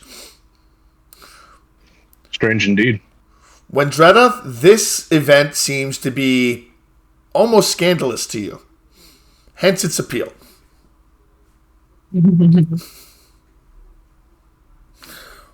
Roswin, this is out of your foray, but a wealthy patron has asked for your attendance at a feast. But the hall is not part of any known estate.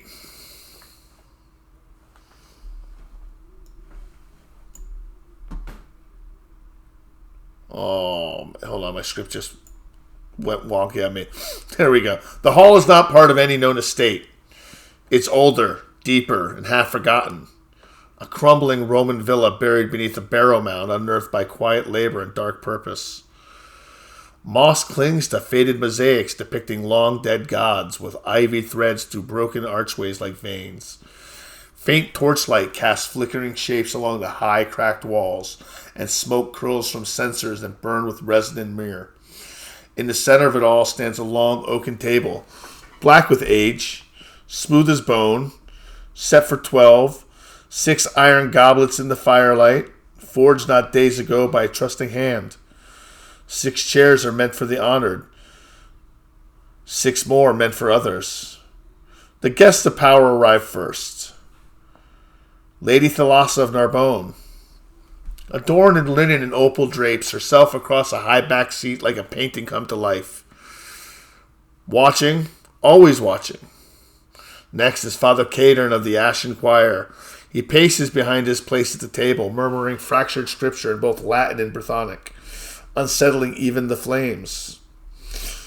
Lord Aldegar of Trier, your host, stands like a carved idol.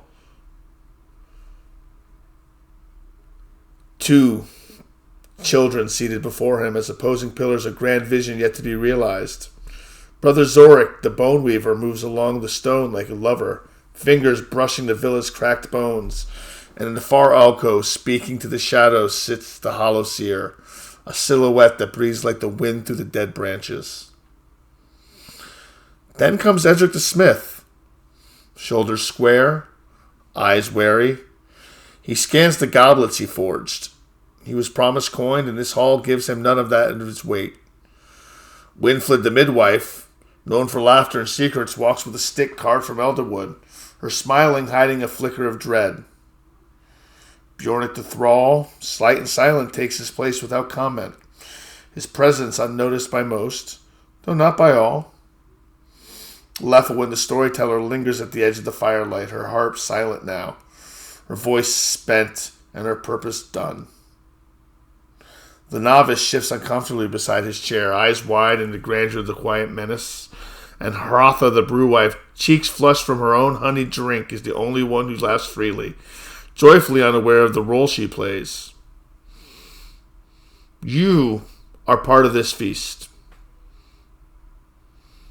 Roswin, describe yourself for us.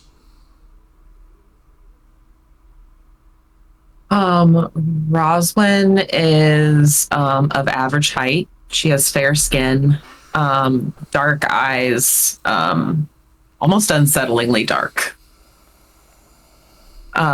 She is dressed in a very pretty green dress this evening. It has very elegant floral embroidery around it.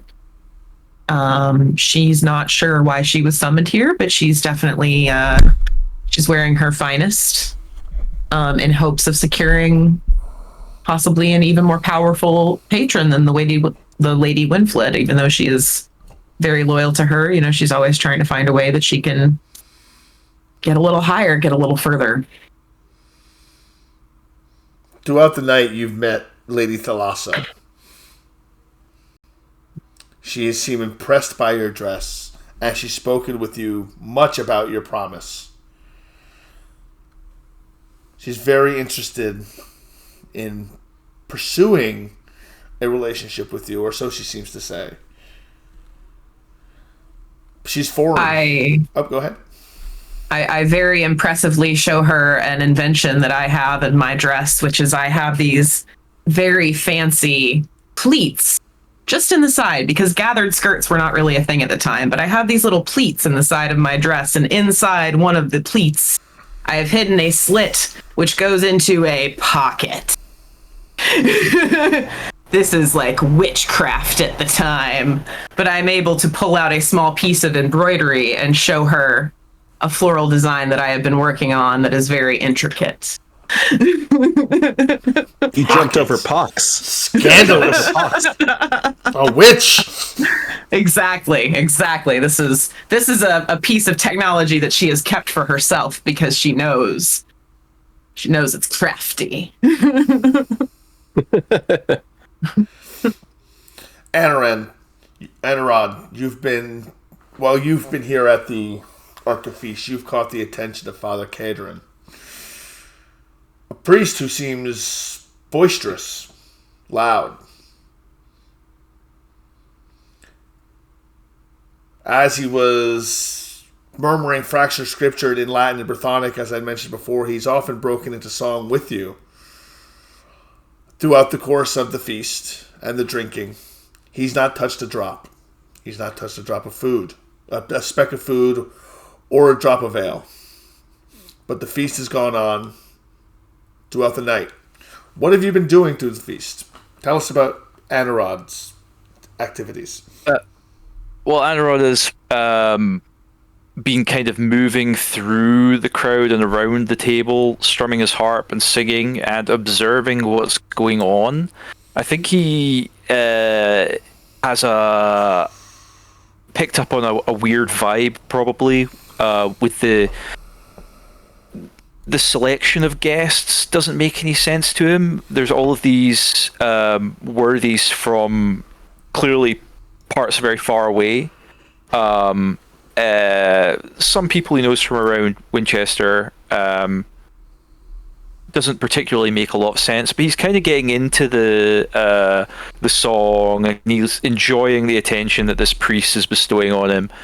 So he's kind of just, he's moving around, strumming his harp, singing his heart out, and just just enjoying kind of like the attention.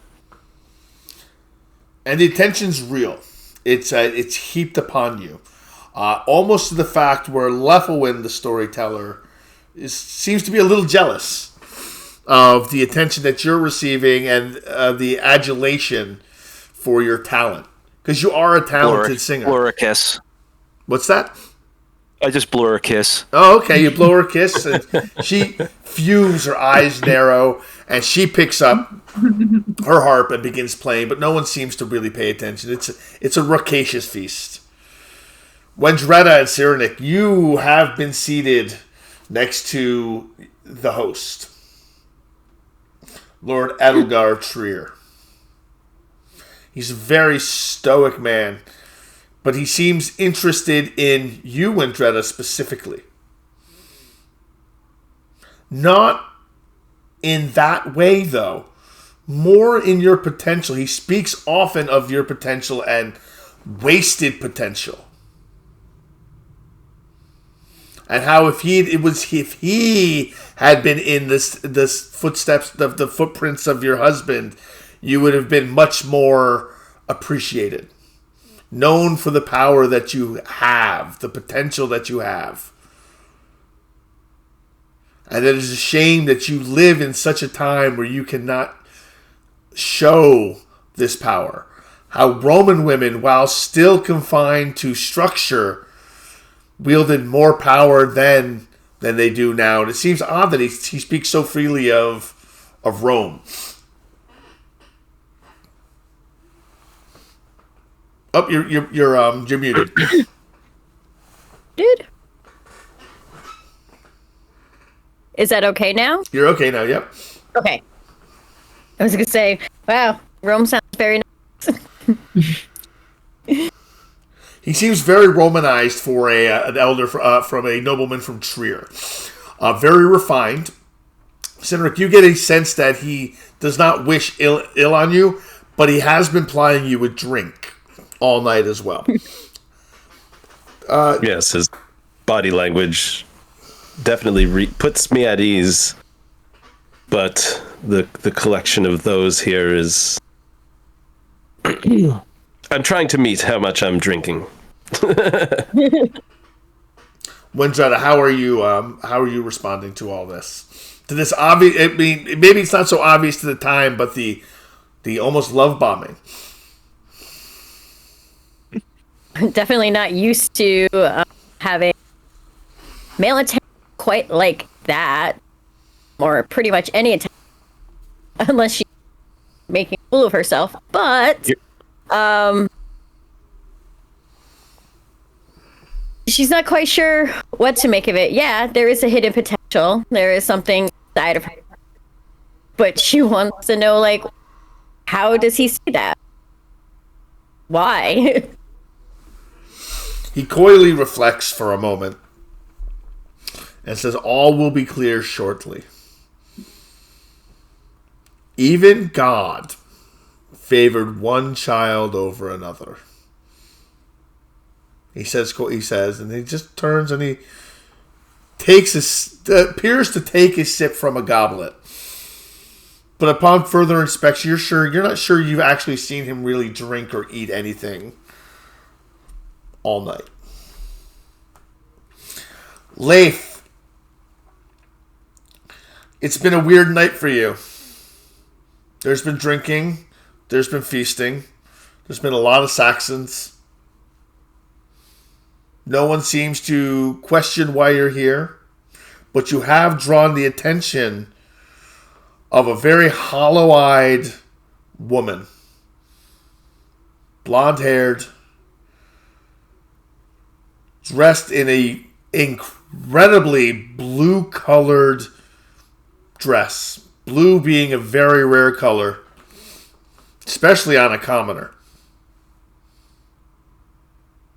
It's not an extravagant dress. It's a very simple dress dyed blue. Hollowed eyes, very pale skin. She seems very interested in you. She's close. She doesn't say much. As a matter of fact, she doesn't say anything at all, but she just hovers around you. And you're sure through all of this, you're having visions. Your visions. The visions you see when you know things aren't right.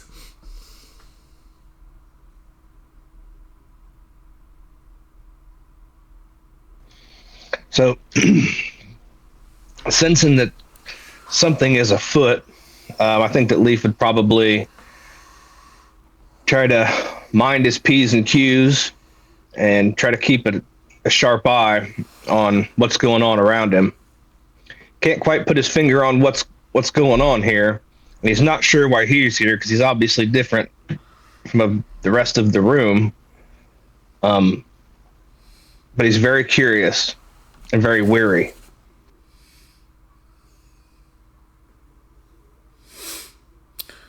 Suni, you've been drinking with the smith, who's taking to drinking. At first, he was waiting for his coin.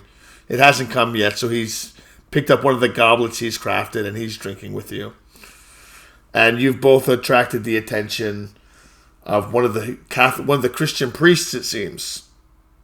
He's introduced himself as Brother Zorik. He's odd-looking, slightly misshapen in ways that don't register at first. Perhaps he's too symmetrical in some ways. It's a little off-putting. And he speaks with an accent not completely unfamiliar with those of your people. And he bears this very striking look to people of the East. He's definitely not from around here. He's perhaps the most foreign of all the dignitaries that you can tell. He's neither Frank, Saxon, definitely not Dane. But he seems interested in you, and he's very touchy-feely. He's very much put the hands on your shoulders. Long fingers. It's more of a curiosity than an affection. How does this Suni see this? Suni's having a great time. Any type of interest in Suni, whether feigned or no, is something that Suni is desperate for. So he's trying to do anything that he can to show off anything that Zorik is interested in. Anything that Zorik tries to, any touch that Zorik does is like, oh, you like this part of me? Oh, hello. This is a nice shoulder. Would you like to touch this shoulder? Very much like eager for praise. But he's also trying to. Is he noticing that it's just because I was drinking with the Smith. Mm-hmm.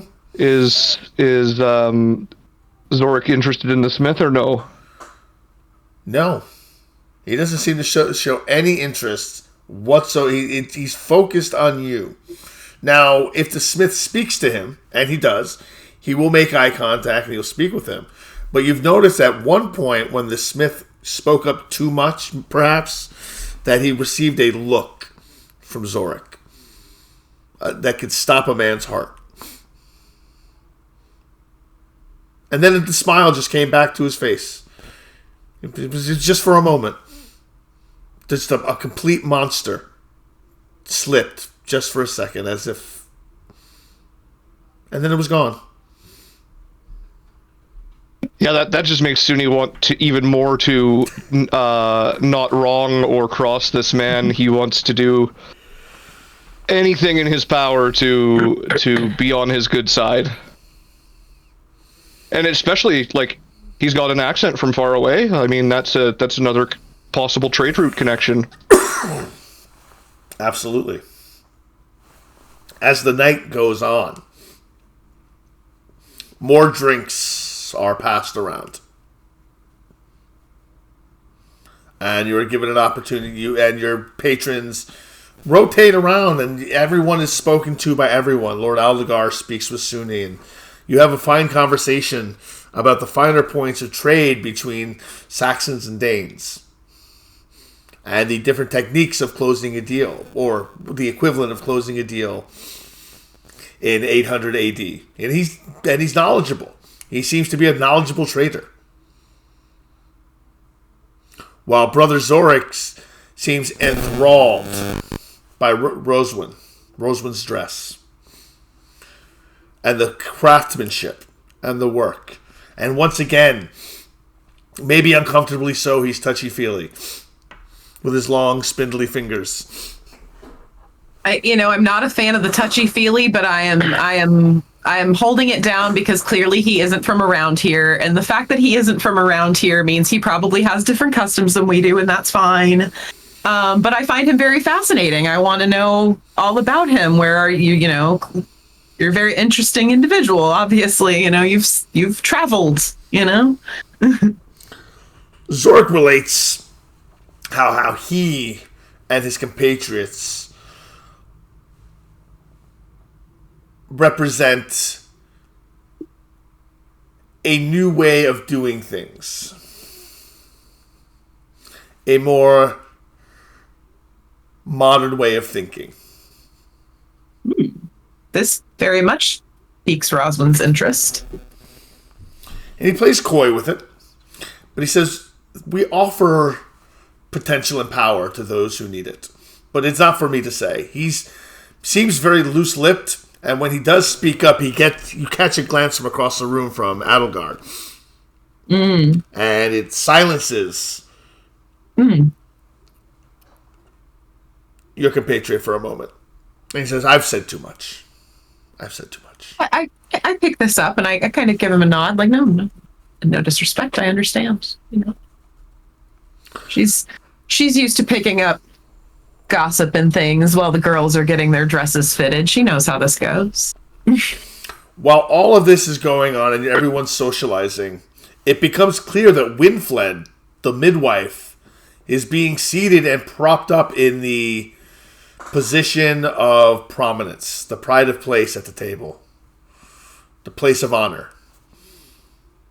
She is well known, everyone knows her, but it's odd. It's odd that she would be given this celebrity, but she is being honored and she's being feted, it seems. She's drinking, she's having a great time for an elderly lady. It's the six of you. It's the six others who seem to be mostly, if anything, randomly assigned to be here. The Smith, is here because he's waiting to be paid. The other, it could be any reason why the storyteller is here. But it just seems a strange, and Anared had put his finger on it, a strange eclectic gathering of people. But as the night passes, more drinks are passed around. And finally, everyone is seated to feast. And the feast is brought out, and it is spectacular. No coin has been spared. There's pig. There is bird. All the foods that you would expect to see are there. More than just Saxon food. There has been Dane cuisine prepared. This is a feast fit for a king, and there's not a king amongst you. Leftwind begins playing, and almost in competition, almost as if a challenge to Anarin. She begins playing. Well, obviously, I have to rise to that challenge. You are the far superior Scop in this case. And you notice that you receive much more attention from Father Codrin as you play. And he rubs his beardless chin with one hand as he listens to you sing. What do you sing about? He is going to do a rendition of a song which is a legend called the Battle of the Trees, which is a British story about basically some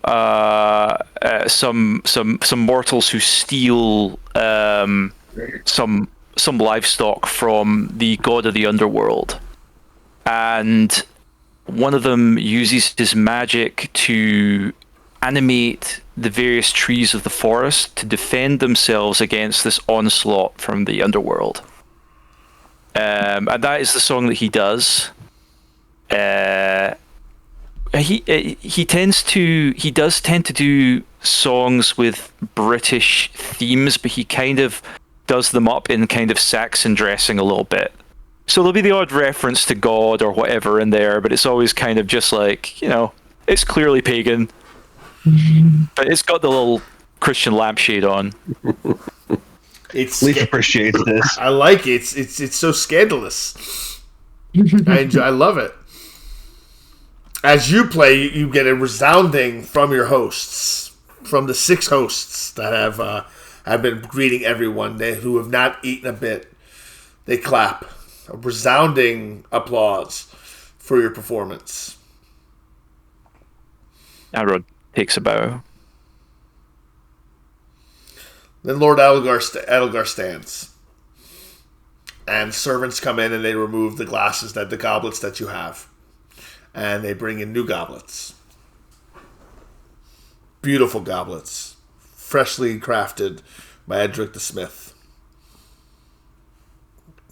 You notice there are only 12 of them. But there are 18 of you. The goblets are laid on the tables, one in front of each of you and one in front of the other people that you recognize from Winchester, the other guests. And they're already full of a deep red, deep ale, thick, dark liquid. And Elgard stands before you. Greetings, gathered friends. I bring you all here to celebrate your lives. Lives lived in the shadows of halls of power. Blessed by God to be born to proper families, but denied the power you crave. Nay, the power you deserve. Much like Cain was besmirched by God, you've been turned away by fate. We, your patrons tonight, wish to see that rectified. Drink. Drink. He waits to see if you drink. What do you do when he says drink? I drink. Yeah, I drink Immediately, Sonny puts up his goblet and to us. Whether or not Windreda does, I drink. I imagine I lift this goblet kind of cautiously and questioningly. I probably am fairly certain what's in it. I work with dyes, and animal blood is used in dyes sometimes. There's no blood. So there's no blood. There's no blood. This is not blood. There's no blood in these cups. Okay. Then I'm still a little conspicuous because this is all a little weird, but I did raise my glass and take a sip. All right. Algar continues. For in the beginning it was not man who was first cast out, but Cain, the eldest son of Adam. His brother's blood cried out, and the Lord struck him not with death, but with exile. Yet in exile, Cain found something deeper than any priest dares preach. a gift that tore him from the wheel of death and bound him in the night. At this point, the room begins to become a little blurry to everybody. You begin to feel a little Good drink. inebriated. Not alarmingly so. You've been drinking all night. The hearty mead. We are descended not as beasts nor devils, but as those chosen to rule from the shadows of firelight and earth. To be Cainite is to drink that dark birthright, to endure the thirst, to know the stillness of the heart, and to walk when others sleep. But it is also to carry a heavy burden. For when the common folk knew what truly walked beside the moon under the moon, they would take up torch and blade and burn all we have built. We must be wise. We must be unseen. Our rule must be veiled in dream and rumor, cloaked by silence and cunning. The room begins to spin. For those of you with a greater constitution, Cineric, maybe Anarad, Sunni, it's not debilitating. Leaf, you're hallucinating. You're beginning to see shadows taking the shapes of humans coming off the walls as the room begins to spin for you. Your hallucinations are coming into fore, and it's scary. Wendretta, you feel a weakness. Not an alarming weakness, but you feel faint. And he continues, now drink, my chosen. Drink again. Let the old blood stir in your veins. Take this gift, and with it the power to shape Wessex, not with swords and crowns, but with whispers, secrets, and shadows. Do you drink again? Swords and crowns. And I drink. Secrets and shadows. Indeed. I drink.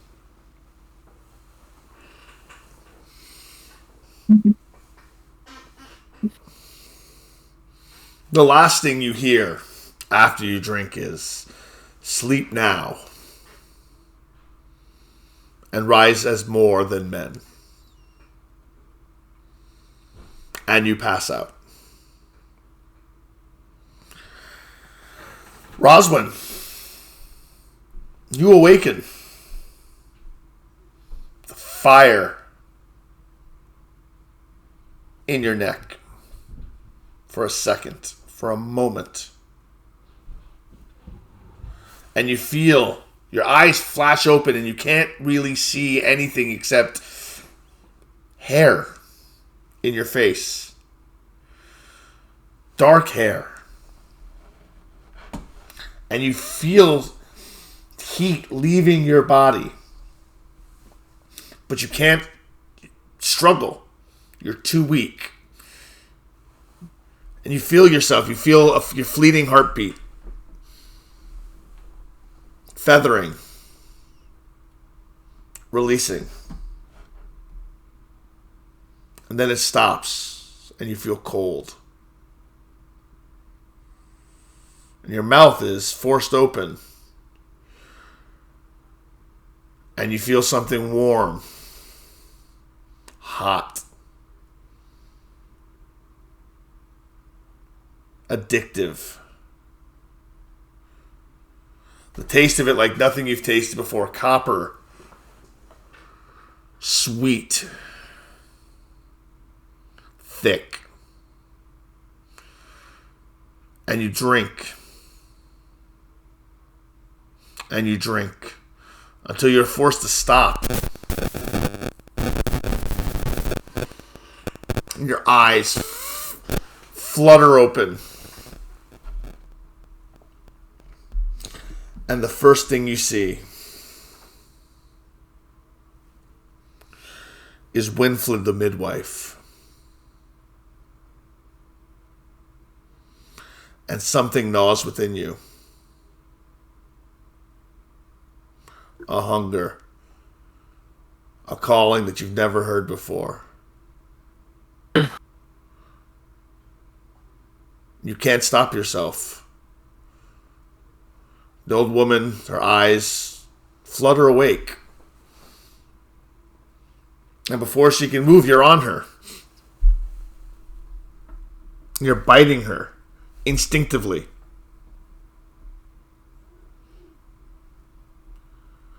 Anarid, you awaken to find Father Sinrid standing over you.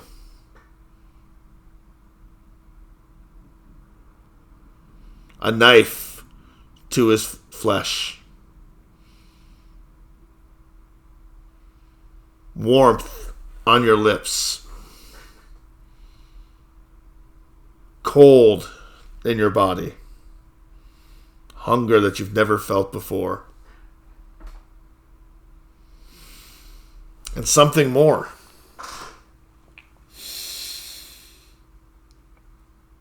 An anger. Just in the back of your mind.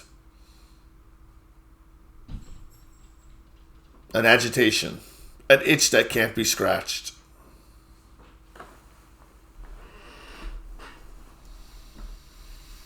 Cynric, you awaken to find Wendretta in the arms of Lord Adelgard. And you cannot move. You're not bound. You're not restrained. You are sitting in a chair, but you cannot move.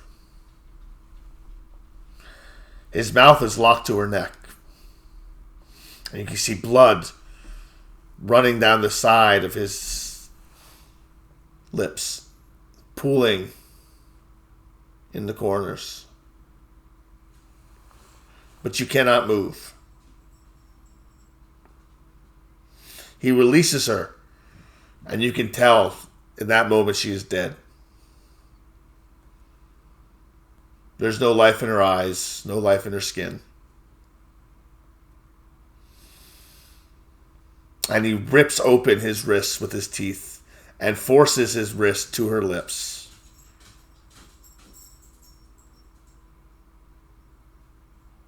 And she grasps with one hand, then another, and she holds that wrist to her mouth. She was dead. You knew it. And now she's not. Reborn, perhaps, as something else. Cursed. When Dredd is released, the arm is removed from Renjetta's mouth, and she is turned in the direction of Bjornik the Thrall, and she leaps upon him. And then it is Cynric's turn, as Algar rips into his neck. While this is going on, Sunni, you awaken to find Zorik feeding from you. You've been pretty compliant most of the night with his administrations and his behavior. Tell me, how does Sunni feel about being fed upon? As groggy as you are.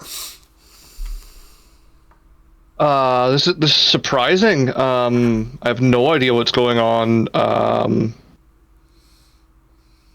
But the embrace is the embrace, right? It feels great. It feels good. Yes. And that's confusing, but I mean, it feels good. So I don't fight it. It's I don't know what's happening, but I don't hate it. You notice that next to you, the monk, who'd been quiet throughout the entire night, who hadn't done much, is sitting stock still with a look of horror upon his face And you swear in this while you're losing blood and your vision is fading, he has no mouth. He's trying to scream, but his mouth won't open. And you realize he's not just sitting, he's part of the chair now.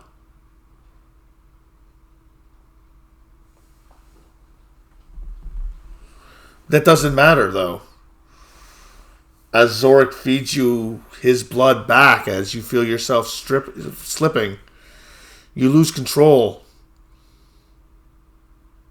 And you attack the monk, feeding.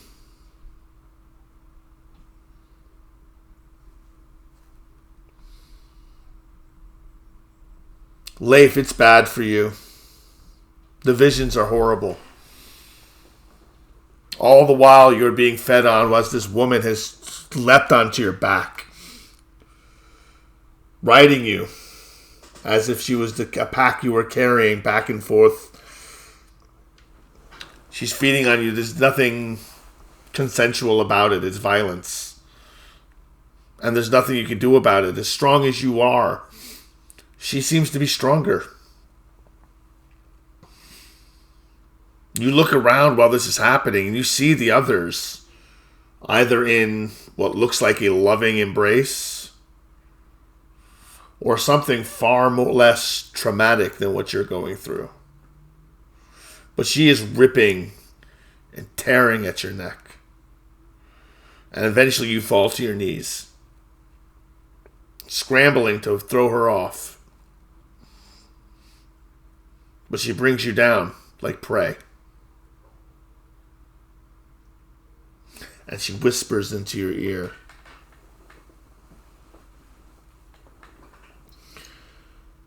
No one else can hear the whisper. And I'm going to tell you what she says off stream.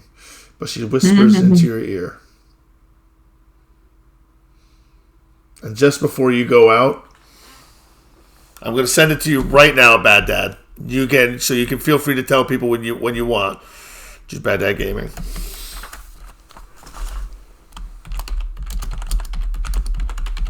Or not. You don't have to share it. You can if you want. I don't. It's totally up to you, but that is what is whispered to you. It sings in the blood. God damn it. Sorry, that's meta knowledge. The six of you have been embraced. Forced to feed upon your other guests. I'm going to give the final choice of how do you kill your vessel? Do you hold back in this very first time? I want to know how this first feeding affects you.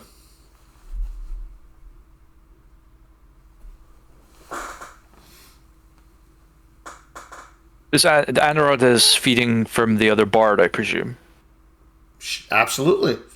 I can see that. That was the only other person that didn't get mentioned, I guess. Well, yes. Well, there's also the brew wife. No one ate the brew wife, but I didn't mention it. True. I was going to say, who did I eat? We'll address that later. Yeah.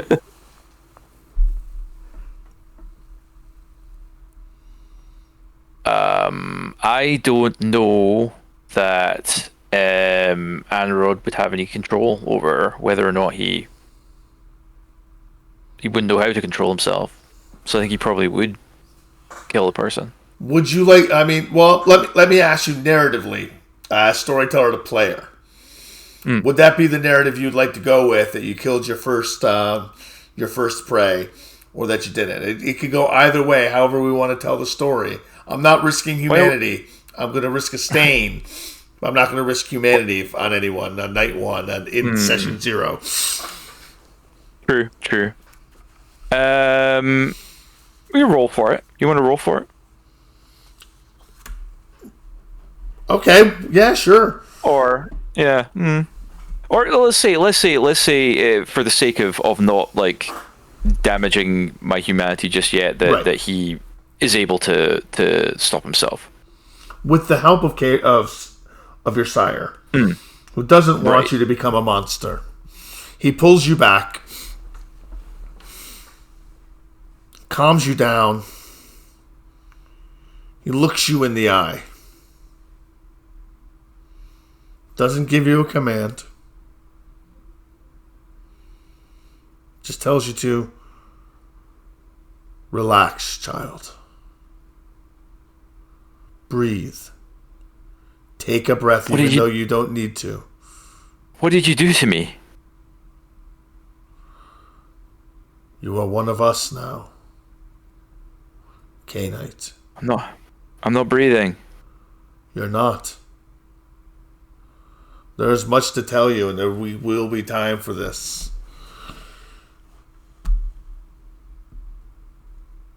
Take a beat, take a step, take a breath, even though you do not breathe. Take a moment. Reflect. That voice that you feel, that is your beast. That is the devil inside. And you must find a way, from this night forward, to keep it at bay. But you are now more powerful than any man has any right to be. You've been chosen to rule Wessex from the shadows.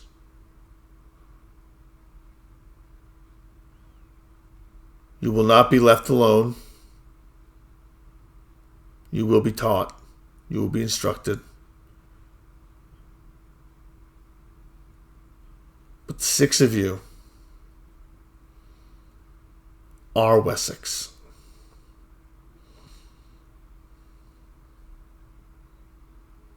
This is a lot to take in right now.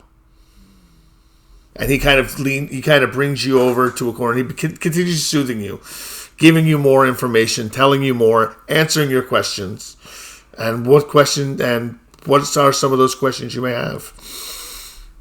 The first thing Adderall asks for is my harp. Where's my harp? Where's my harp? And like when he has the harp in his hands, he bloody fingers play on the strings, and he's just like soothing himself with his own music, and just kind of turns to the priest and is just like, "You keep talking about Cain and ruling Wessex. What is all this? Like, what just happened?" We will explain. And he begins explaining his way as Roswin finally comes out of her initial frenzy. How are you? Do you pull away? Are you pulled away, or do you? I'm sure that Windretta can relate that as a woman of this time, we are experts at controlling ourselves in stressful situations. So yes, I am able to stop myself, but I am loving every minute of just drawing out this power, and so I take her just to the brink before I stop. And when I let her go, I set her down gently. And as I'm setting her down, I realize that my best dress is soaked in blood. And my fingers that are already stained with purple and blue and black dyes are now stained in blood. And I laugh out loud for a minute at just the absurdity of where I've found myself in this moment. While you're I'm laughing, watching this horrified. It's one of those, you're so uncomfortable that you're laughing.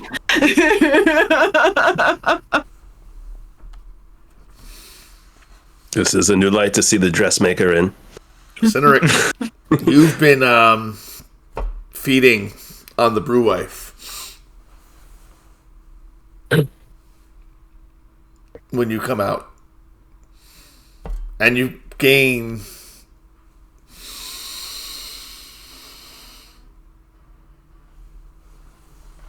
How do you feel?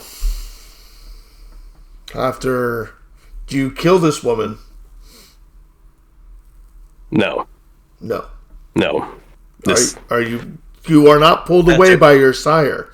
He is too busy stopping Wendretta from doing something. No. I feel her heart slowing, and I do not want to kill this woman, though this... What I pull from her is better than any wine I've ever drunk. I could drink it forever. I would drown in it. But I will not kill her. I pull myself away from her and I lay her down. And I look to see to my lady.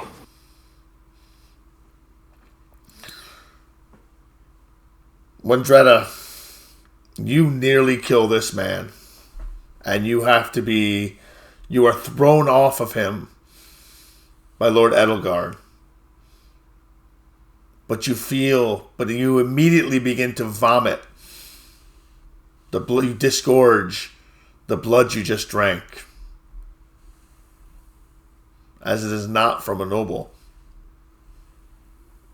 From a thrall.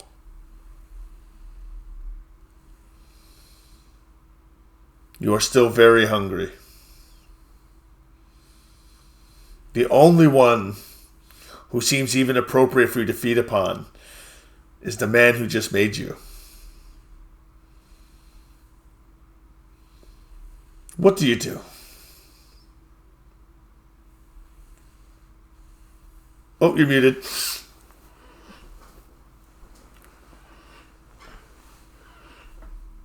You're muted.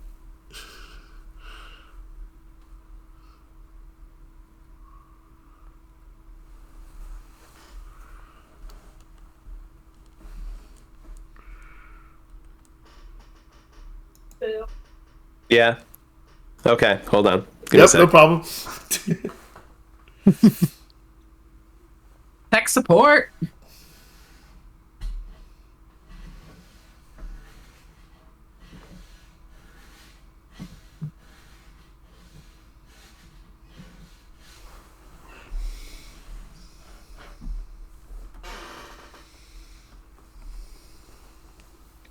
That looks like a chinchilla. It does. It does.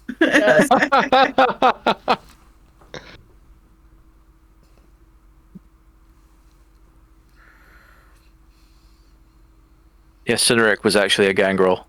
Just turned into a chinchilla. I love it.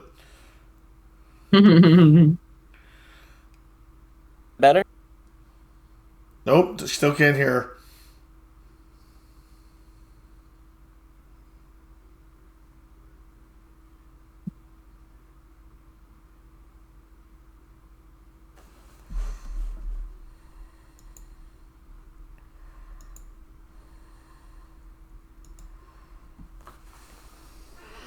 That's weird. It was working a few minutes ago. All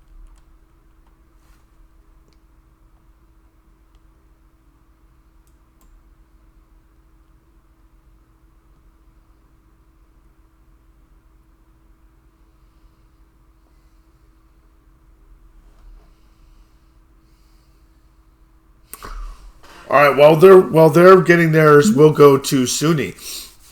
Suni, the person you've jumped on is in a bad way. They have no mouth. Or at least it's been seen. They seem to have no mouth. They seem to have been fused with a chair. And you're feeding from them. This is a bad day for Oswald the monk.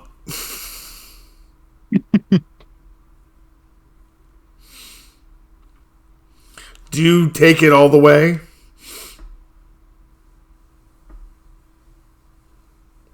I feel like Suni probably tries to look around and get a lay of the room and see what's going on. He sees other people feeding on other people. It's quite a lot to take in. But then I feel like he probably catches the eyes of his sire, Zorik. and looks to Zorik for some sort of instruction. If he feels like Zorik is encouraging him to consume this person, he would consume this person. With a flourish of his very long fingers, he gets the gist of what the look on your face is like. Feed, child. Feed. I feed. And you feed. And you feed yourself till you actually feel sated. As you feel the last yearnings of this man. As there's nothing left that you can pull, you feel as if you devoured the man himself. But you don't feel terrible. You don't feel bad about it. You did what you thought was right. You were in the throes of frenzy.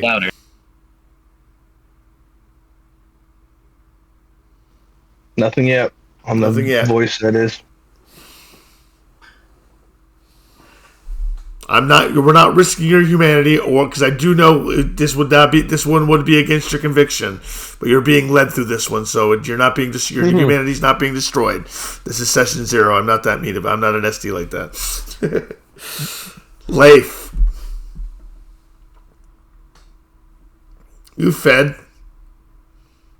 You're hallucinating. You're not sure if you're hallucinating right now. People are eating people. Are they Americans?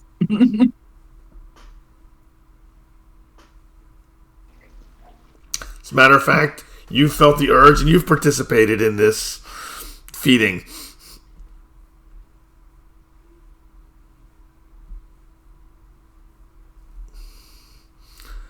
Do you kill your victim? Leaf probably would kill his victim. So being familiar with blood ritual, and then because obviously something's going on with this feeding, being curious as to what all this means, I think would probably drive him to bleed the victim dry. Very well. You feel satisfied for the first time in your life. You feel temporarily satisfied.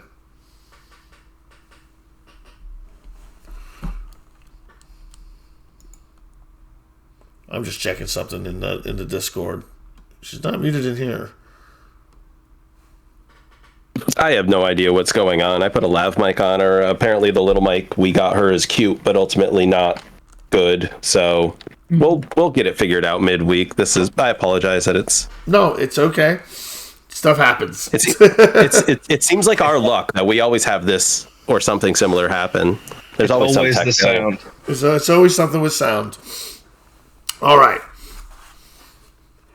Each of your sires pulls you to the side.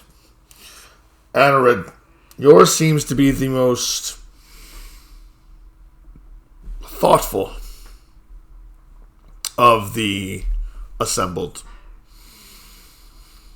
And he tries to make this as easy as possible for you. He sees the distress. He sees the reaction you're having with playing the harp. And he gives you just enough space. But he stays available to answer any questions you have. And he answers them truthfully and as openly as possible. He explains, you are a creature of the night now. Descended from Cain. Cursed by God, the Christian God, to drink blood. He notes the look in your face when he says the Christian God. And he smiles. You don't need to believe it. Perhaps you'll find your own way. But this is what I believe, and this is what we know. But this curse brings power. strength. But you'll never walk in the sun again. You will never see the daylight. It'll burn. It'll kill. You'll live forever if you can manage not to get yourself killed. No sickness will take you. No disease. The only cost is you must feed on the blood of other men.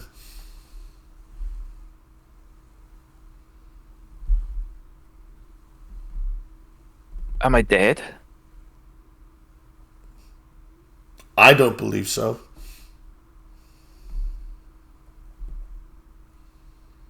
No, goddamn it. Is it working? Oh my god, is it working? It's working. It's working. God.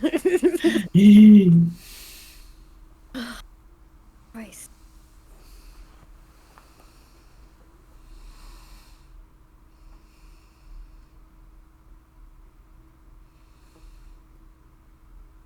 Go ahead. No, go ahead. Joshi. Zorik leans over you. And he whispers, "You are a dragon. You are more than man now. Some say cursed, I say gifted for all time. The pleasures you will find and that I will teach you will be immense. You will amass, you will gather, you will collect, you will be wealthy. You will be respected the way you should. You will not be a disappointment, my child. Isn't that correct?" Well, of course, I would do anything to further our new friendship. Indeed. There's so much to teach you, and the nights are a little short. Serenic, Wendretta, you've been taken away from the main hall by Lord Edelgard.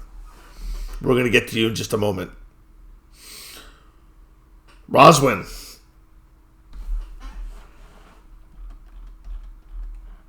you did not kill. Correct. Correct. The Lady Thalassa looks upon you. Head tilted. She can see your glee in your new condition. And she smiles. That is until she sees the mess of your dress. And her nose wrinkles. And she turns away slightly. You're going to need to be better at that, she says matter-of-factly.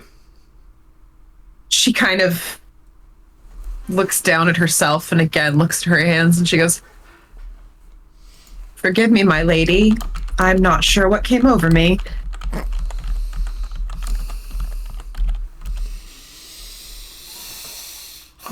So will we all make a mess at one point or other? You, sweet Roswin, are the unpolished song. You are the storm caught in a brushstroke in verse. In the others I saw only noise. In you I see a firelight on a whetstone. I see art. I see potential. I see the future of beauty in Wessex in your hand, and I've taken that from you.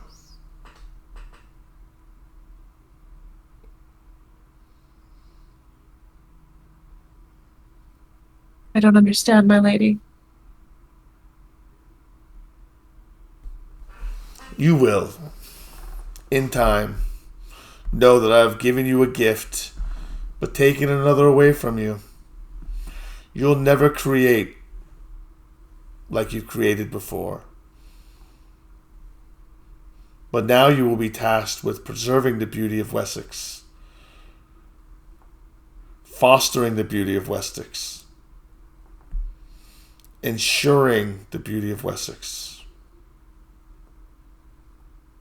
never contributing to it again.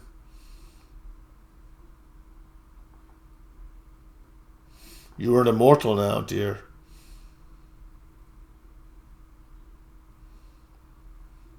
If you can keep it that way.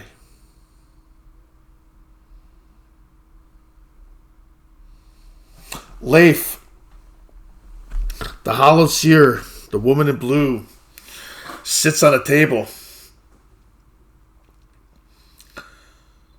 writing, swirling her finger that's been coated in blood, the blood of your victim, writing runes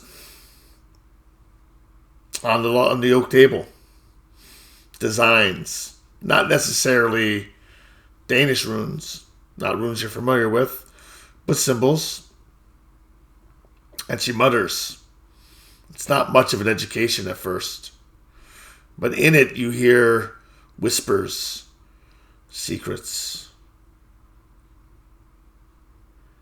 She tells you what you are, that you are part of a greater whole. Broken, immortal, dependent on blood.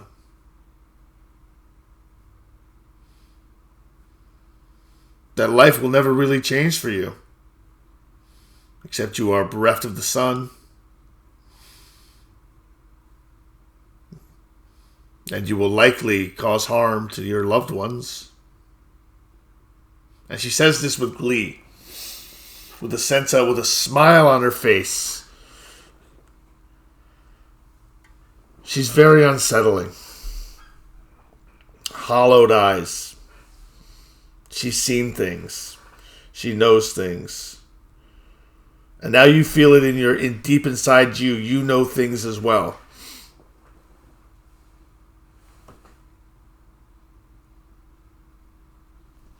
Wendretta, Serenic,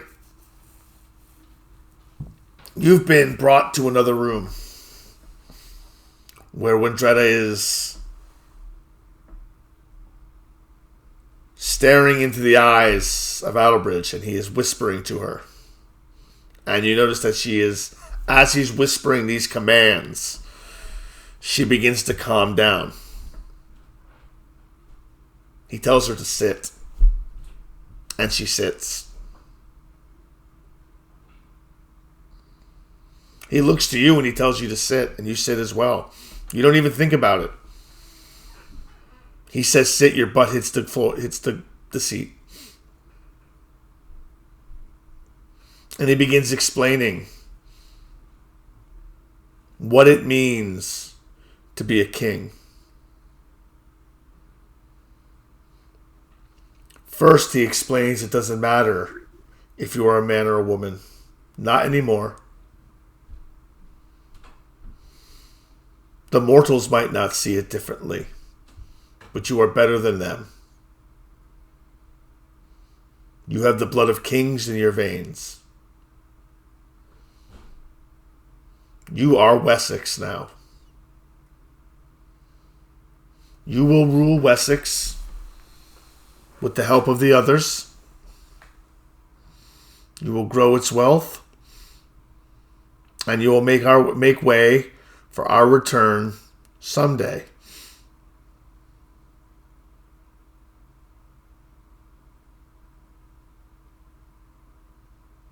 We will educate you. We will teach you our ways, and then we will leave. And when we return,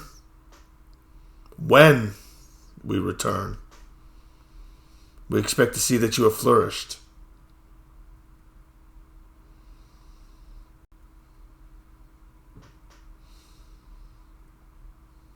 Do you understand?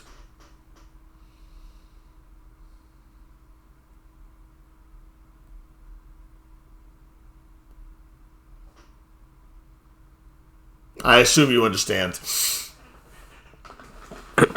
Yeah, I was waiting for her to speak, so. Okay. She muted again. Am I muted again? No, you were slow. Oh, there you are. Yeah. There you are. Remember, you got to speak up. You got to project. No. You're talking to a room. Yeah, no. Hi. All right. With that was our prelude. That was a sample of what we're going. There's a lot more that we're going to do in session 1. That was our prelude to get everyone's characters embraced together.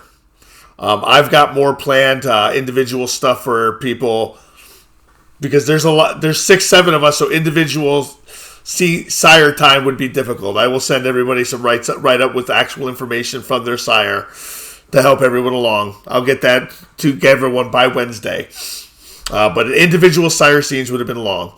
We're going to close up things in a traditional way. I go around in a circle. I got a lot of new faces with me tonight, so I'm really interested in what everyone's thoughts. This is an open, honest circle, so what I like to do is I like to ask what you liked, everyone's favorite part, what you didn't like. No one likes that part. No one ever answers that for me, but I always ask it. What you liked, what you didn't like. We didn't really do a lot of role play tonight. It was mostly So in tonight we're going to do it differently. What you liked, what you didn't like, what you're excited for in the Chronicle, and something you really hope to see. We're going to start with Nerded Art. All right. No, I had a great time. It was really interesting seeing how all of this was going to pull together. Obviously we all knew we were invited to a feast, but the fact that there were so many extra people there was definitely a red flag from the start. Like, this is interesting. So yeah, seeing all of that play out. I loved meeting everyone's characters. I think we have a really awesome group here, and I'm excited to see how everything goes. Yeah, I guess as far as what I didn't like, not a whole lot of negative feedback. I feel like maybe we rushed the banquet a little bit. I feel like it. But other than that, yeah, I had a great time. All right, Anarad, Weirabowski 7. Well, and first of all, welcome to the crew. Oh yeah, thank you. Thanks for having me. This is great. I really enjoyed that.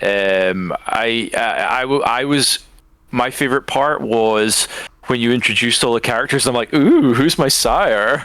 Which one's it gonna be? And I think I lucked out. I've got the nicest sire. My sire's a great guy. He's not gonna try and convert me to Christianity. He talks nicely to me, gives me all the explanations I need. It's great. I've got like the training wheel sire. It's brilliant. The helicopter sire. Yeah, it's gonna make for a soft kindred. Definitely. I'm the Bruja, right? I'm gonna be the softie. Yeah.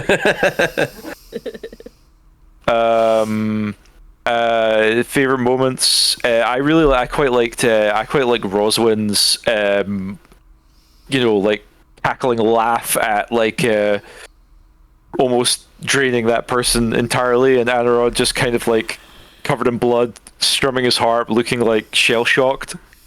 That was great. I enjoyed that part. No negative feedback. No, I really had a good time. Cool. Excellent. What are you looking forward to? And what's something you'd like to see? I'm looking forward to getting out of the out on the town and kind of like really staking our claim to Wessex and kind of exploring the landscape around, like the supernatural landscape. Because I bet there's more. I bet there's a lot of like weird stuff out there. I'm just looking forward to seeing it. Excellent. Very cool. With new eyes. Yeah, new eyes that can see stuff now. Joshy. This is great. I love the narrative focus. I loved, even though you were reading from a script, that it felt natural and good and like woohoo. Favorite part was definitely the chair without a mouth. That was some Zamisi shit. Yeah, gotta get the Zamisi cheer meme in there. Yep, gotta throw the that. TBC cheer meme in. Things I didn't like, and this is, I'm making a joke here. This is not meant to be inflammatory or anything like that. I didn't like the tech issues. Computers are bad. Seriously. I was going to say the same thing. My dislike is the tech gremlin showing up. Funny story. Every It always seems to session be the zero, sound, too. every session zero has had a tech issue. Yes. It's Get them out of the way early. we get them out early and then we're good. Yep. It's usually the one that has all the tech problems. I'm looking forward to getting to explore these characters more in depth and seeing where we go, what happens. Obviously, this is a whole group of high clans, so that's nothing bad could ever happen. And not a single person took the High Clan lore sheet, which is fine. There's time. Yes. There's time. Yeah, there's plenty of time. Keywork Savior, my brother from another mother. Kudos as always, Commodore Zed, for the theater of the mind. The way you presented the dinner was masterful, and I love how you're like, here are some NPCs that you're going to see in Wessex. They are lunch. Write them That down was if phenomenal. you It want. was Don't great. get too attached to them. right. And I love how, I agree. It feels like tacking it on feels like it could be rushed, but you know what? I think that's us getting into it. I think we could pick up next time, like right afterwards. Just like has been mentioned by Joshy, I'm ready to see how this plays out. I love the mix of characters. I greatly welcome our 3 newcomers to this because I cannot wait to see, because we've had a lot of people playing a bunch of games, and just the fresh faces is just so welcome to me, and just seeing the chemistry, how it's going to mix out and where it goes from here, because not just in this game, because I don't know if you fellas had noticed, but we're very ambitious in this circle. But yes, and yeah, the thing I didn't like was the frickin' tech gremlin. That's the only thing I didn't like. Other than that, yeah, the only thing is like maybe the little bit of like not getting the input, kind of like on the whole process. But it was a cinematic thing. It's the opening cinematic at the beginning of a game or something like that. So I mean, it was great though. I can't wait to see where we go. I want to see these characters grow and interact. Before I move over to Bad Dad Gaming, Leaf, yes, majority of it's not going to be so cinematic where I describe what's happening to you guys. That's not my style. I want to make sure that's clear. I'm much more of a what do you do storyteller as opposed to I'm explaining what you do. We were just getting through Yes. at the opening cinematic tonight as Keyword Savior. It was a bold choice with players I haven't played with before. We'll just put it that way. Bad Dad Gaming. That makes sense. I love the breadth of the sires too, and just the Zamisi like nod there. It is just like, I'm not playing a Zamisi, but I can't wait to see what happens. It's gonna be nuts. But yeah, go ahead. All right, Bad Dad Gaming's turn. Yeah, so I enjoyed the presentation in the beginning. It's a pretty eclectic group, both in terms of players and characters, right? So getting all those together in one place at one time, it certainly takes a bit of doing on your part, and I thought you did that pretty well. I'm really looking forward to seeing how the coterie as a whole deals with the rest of the surrounding areas, right? Because being an undead, blood-sucking monster, and then for a couple of our characters being pagan on top of that, that's going to chafe pretty roughly everybody else around, right? So I'm interested in seeing how that tension manifests itself. I think that'll be cool. Neat. All right, my turn. What I liked about game, getting here. Ever since I started this project, I started this kind of a third of the way through Vampire Rage over Lake Blackwater was that I kind of had the idea to do this. And I was working on it, working on Avatar, working on other things. Got a game started, and then it didn't really kick into overdrive until I put up a looking for players on the World of Darkness Discord, which I'm always a little nervous to put stuff on there because you never know. You never know exactly what it's. Life's like a box of chocolates. You never know what you're going to get. And I've lucked out 4 times in a row of just getting really good players from the Discord. So thank you, Weirdbowski7 and just Joshy for seeing a random advertisement in a in a Discord and taking a chance on it. Bad Dad Gaming, same with you. You happened into our game and you happened to see it and you wanted to get involved, and I'm glad you did. So that's what I really liked about tonight, was bringing some new people in. And of course, Mrs. Keywork, having your first experience at my table is going to be is a privilege.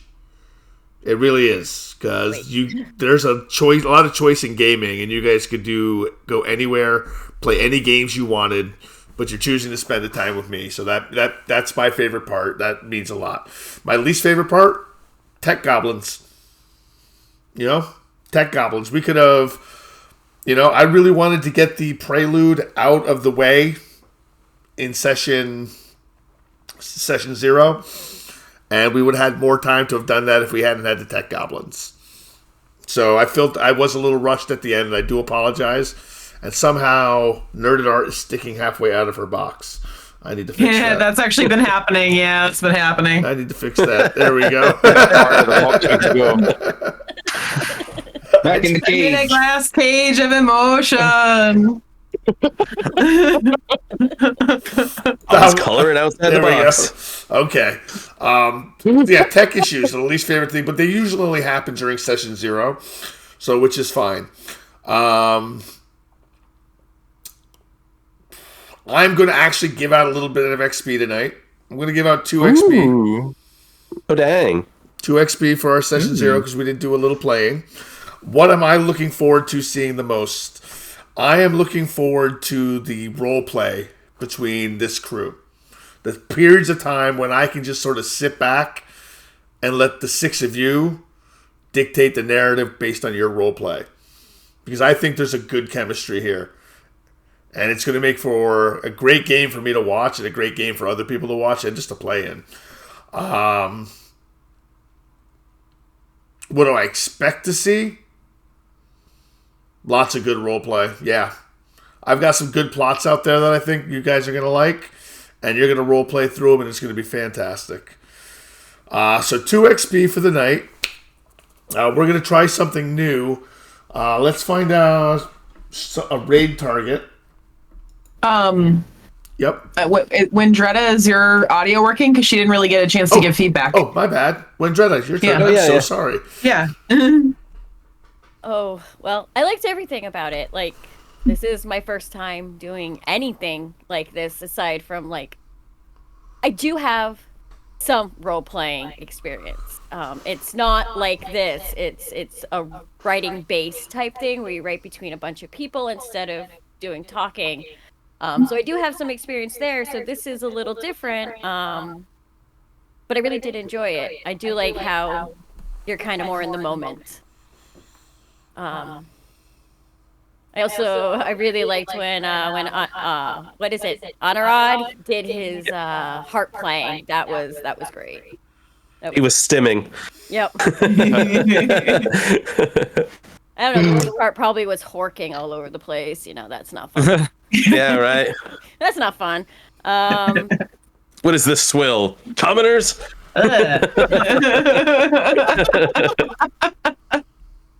Already she's got a refined palate. Damn right I do. And I don't know, I'm just kind of excited to see where this goes, to see how everything works and how well I do at this.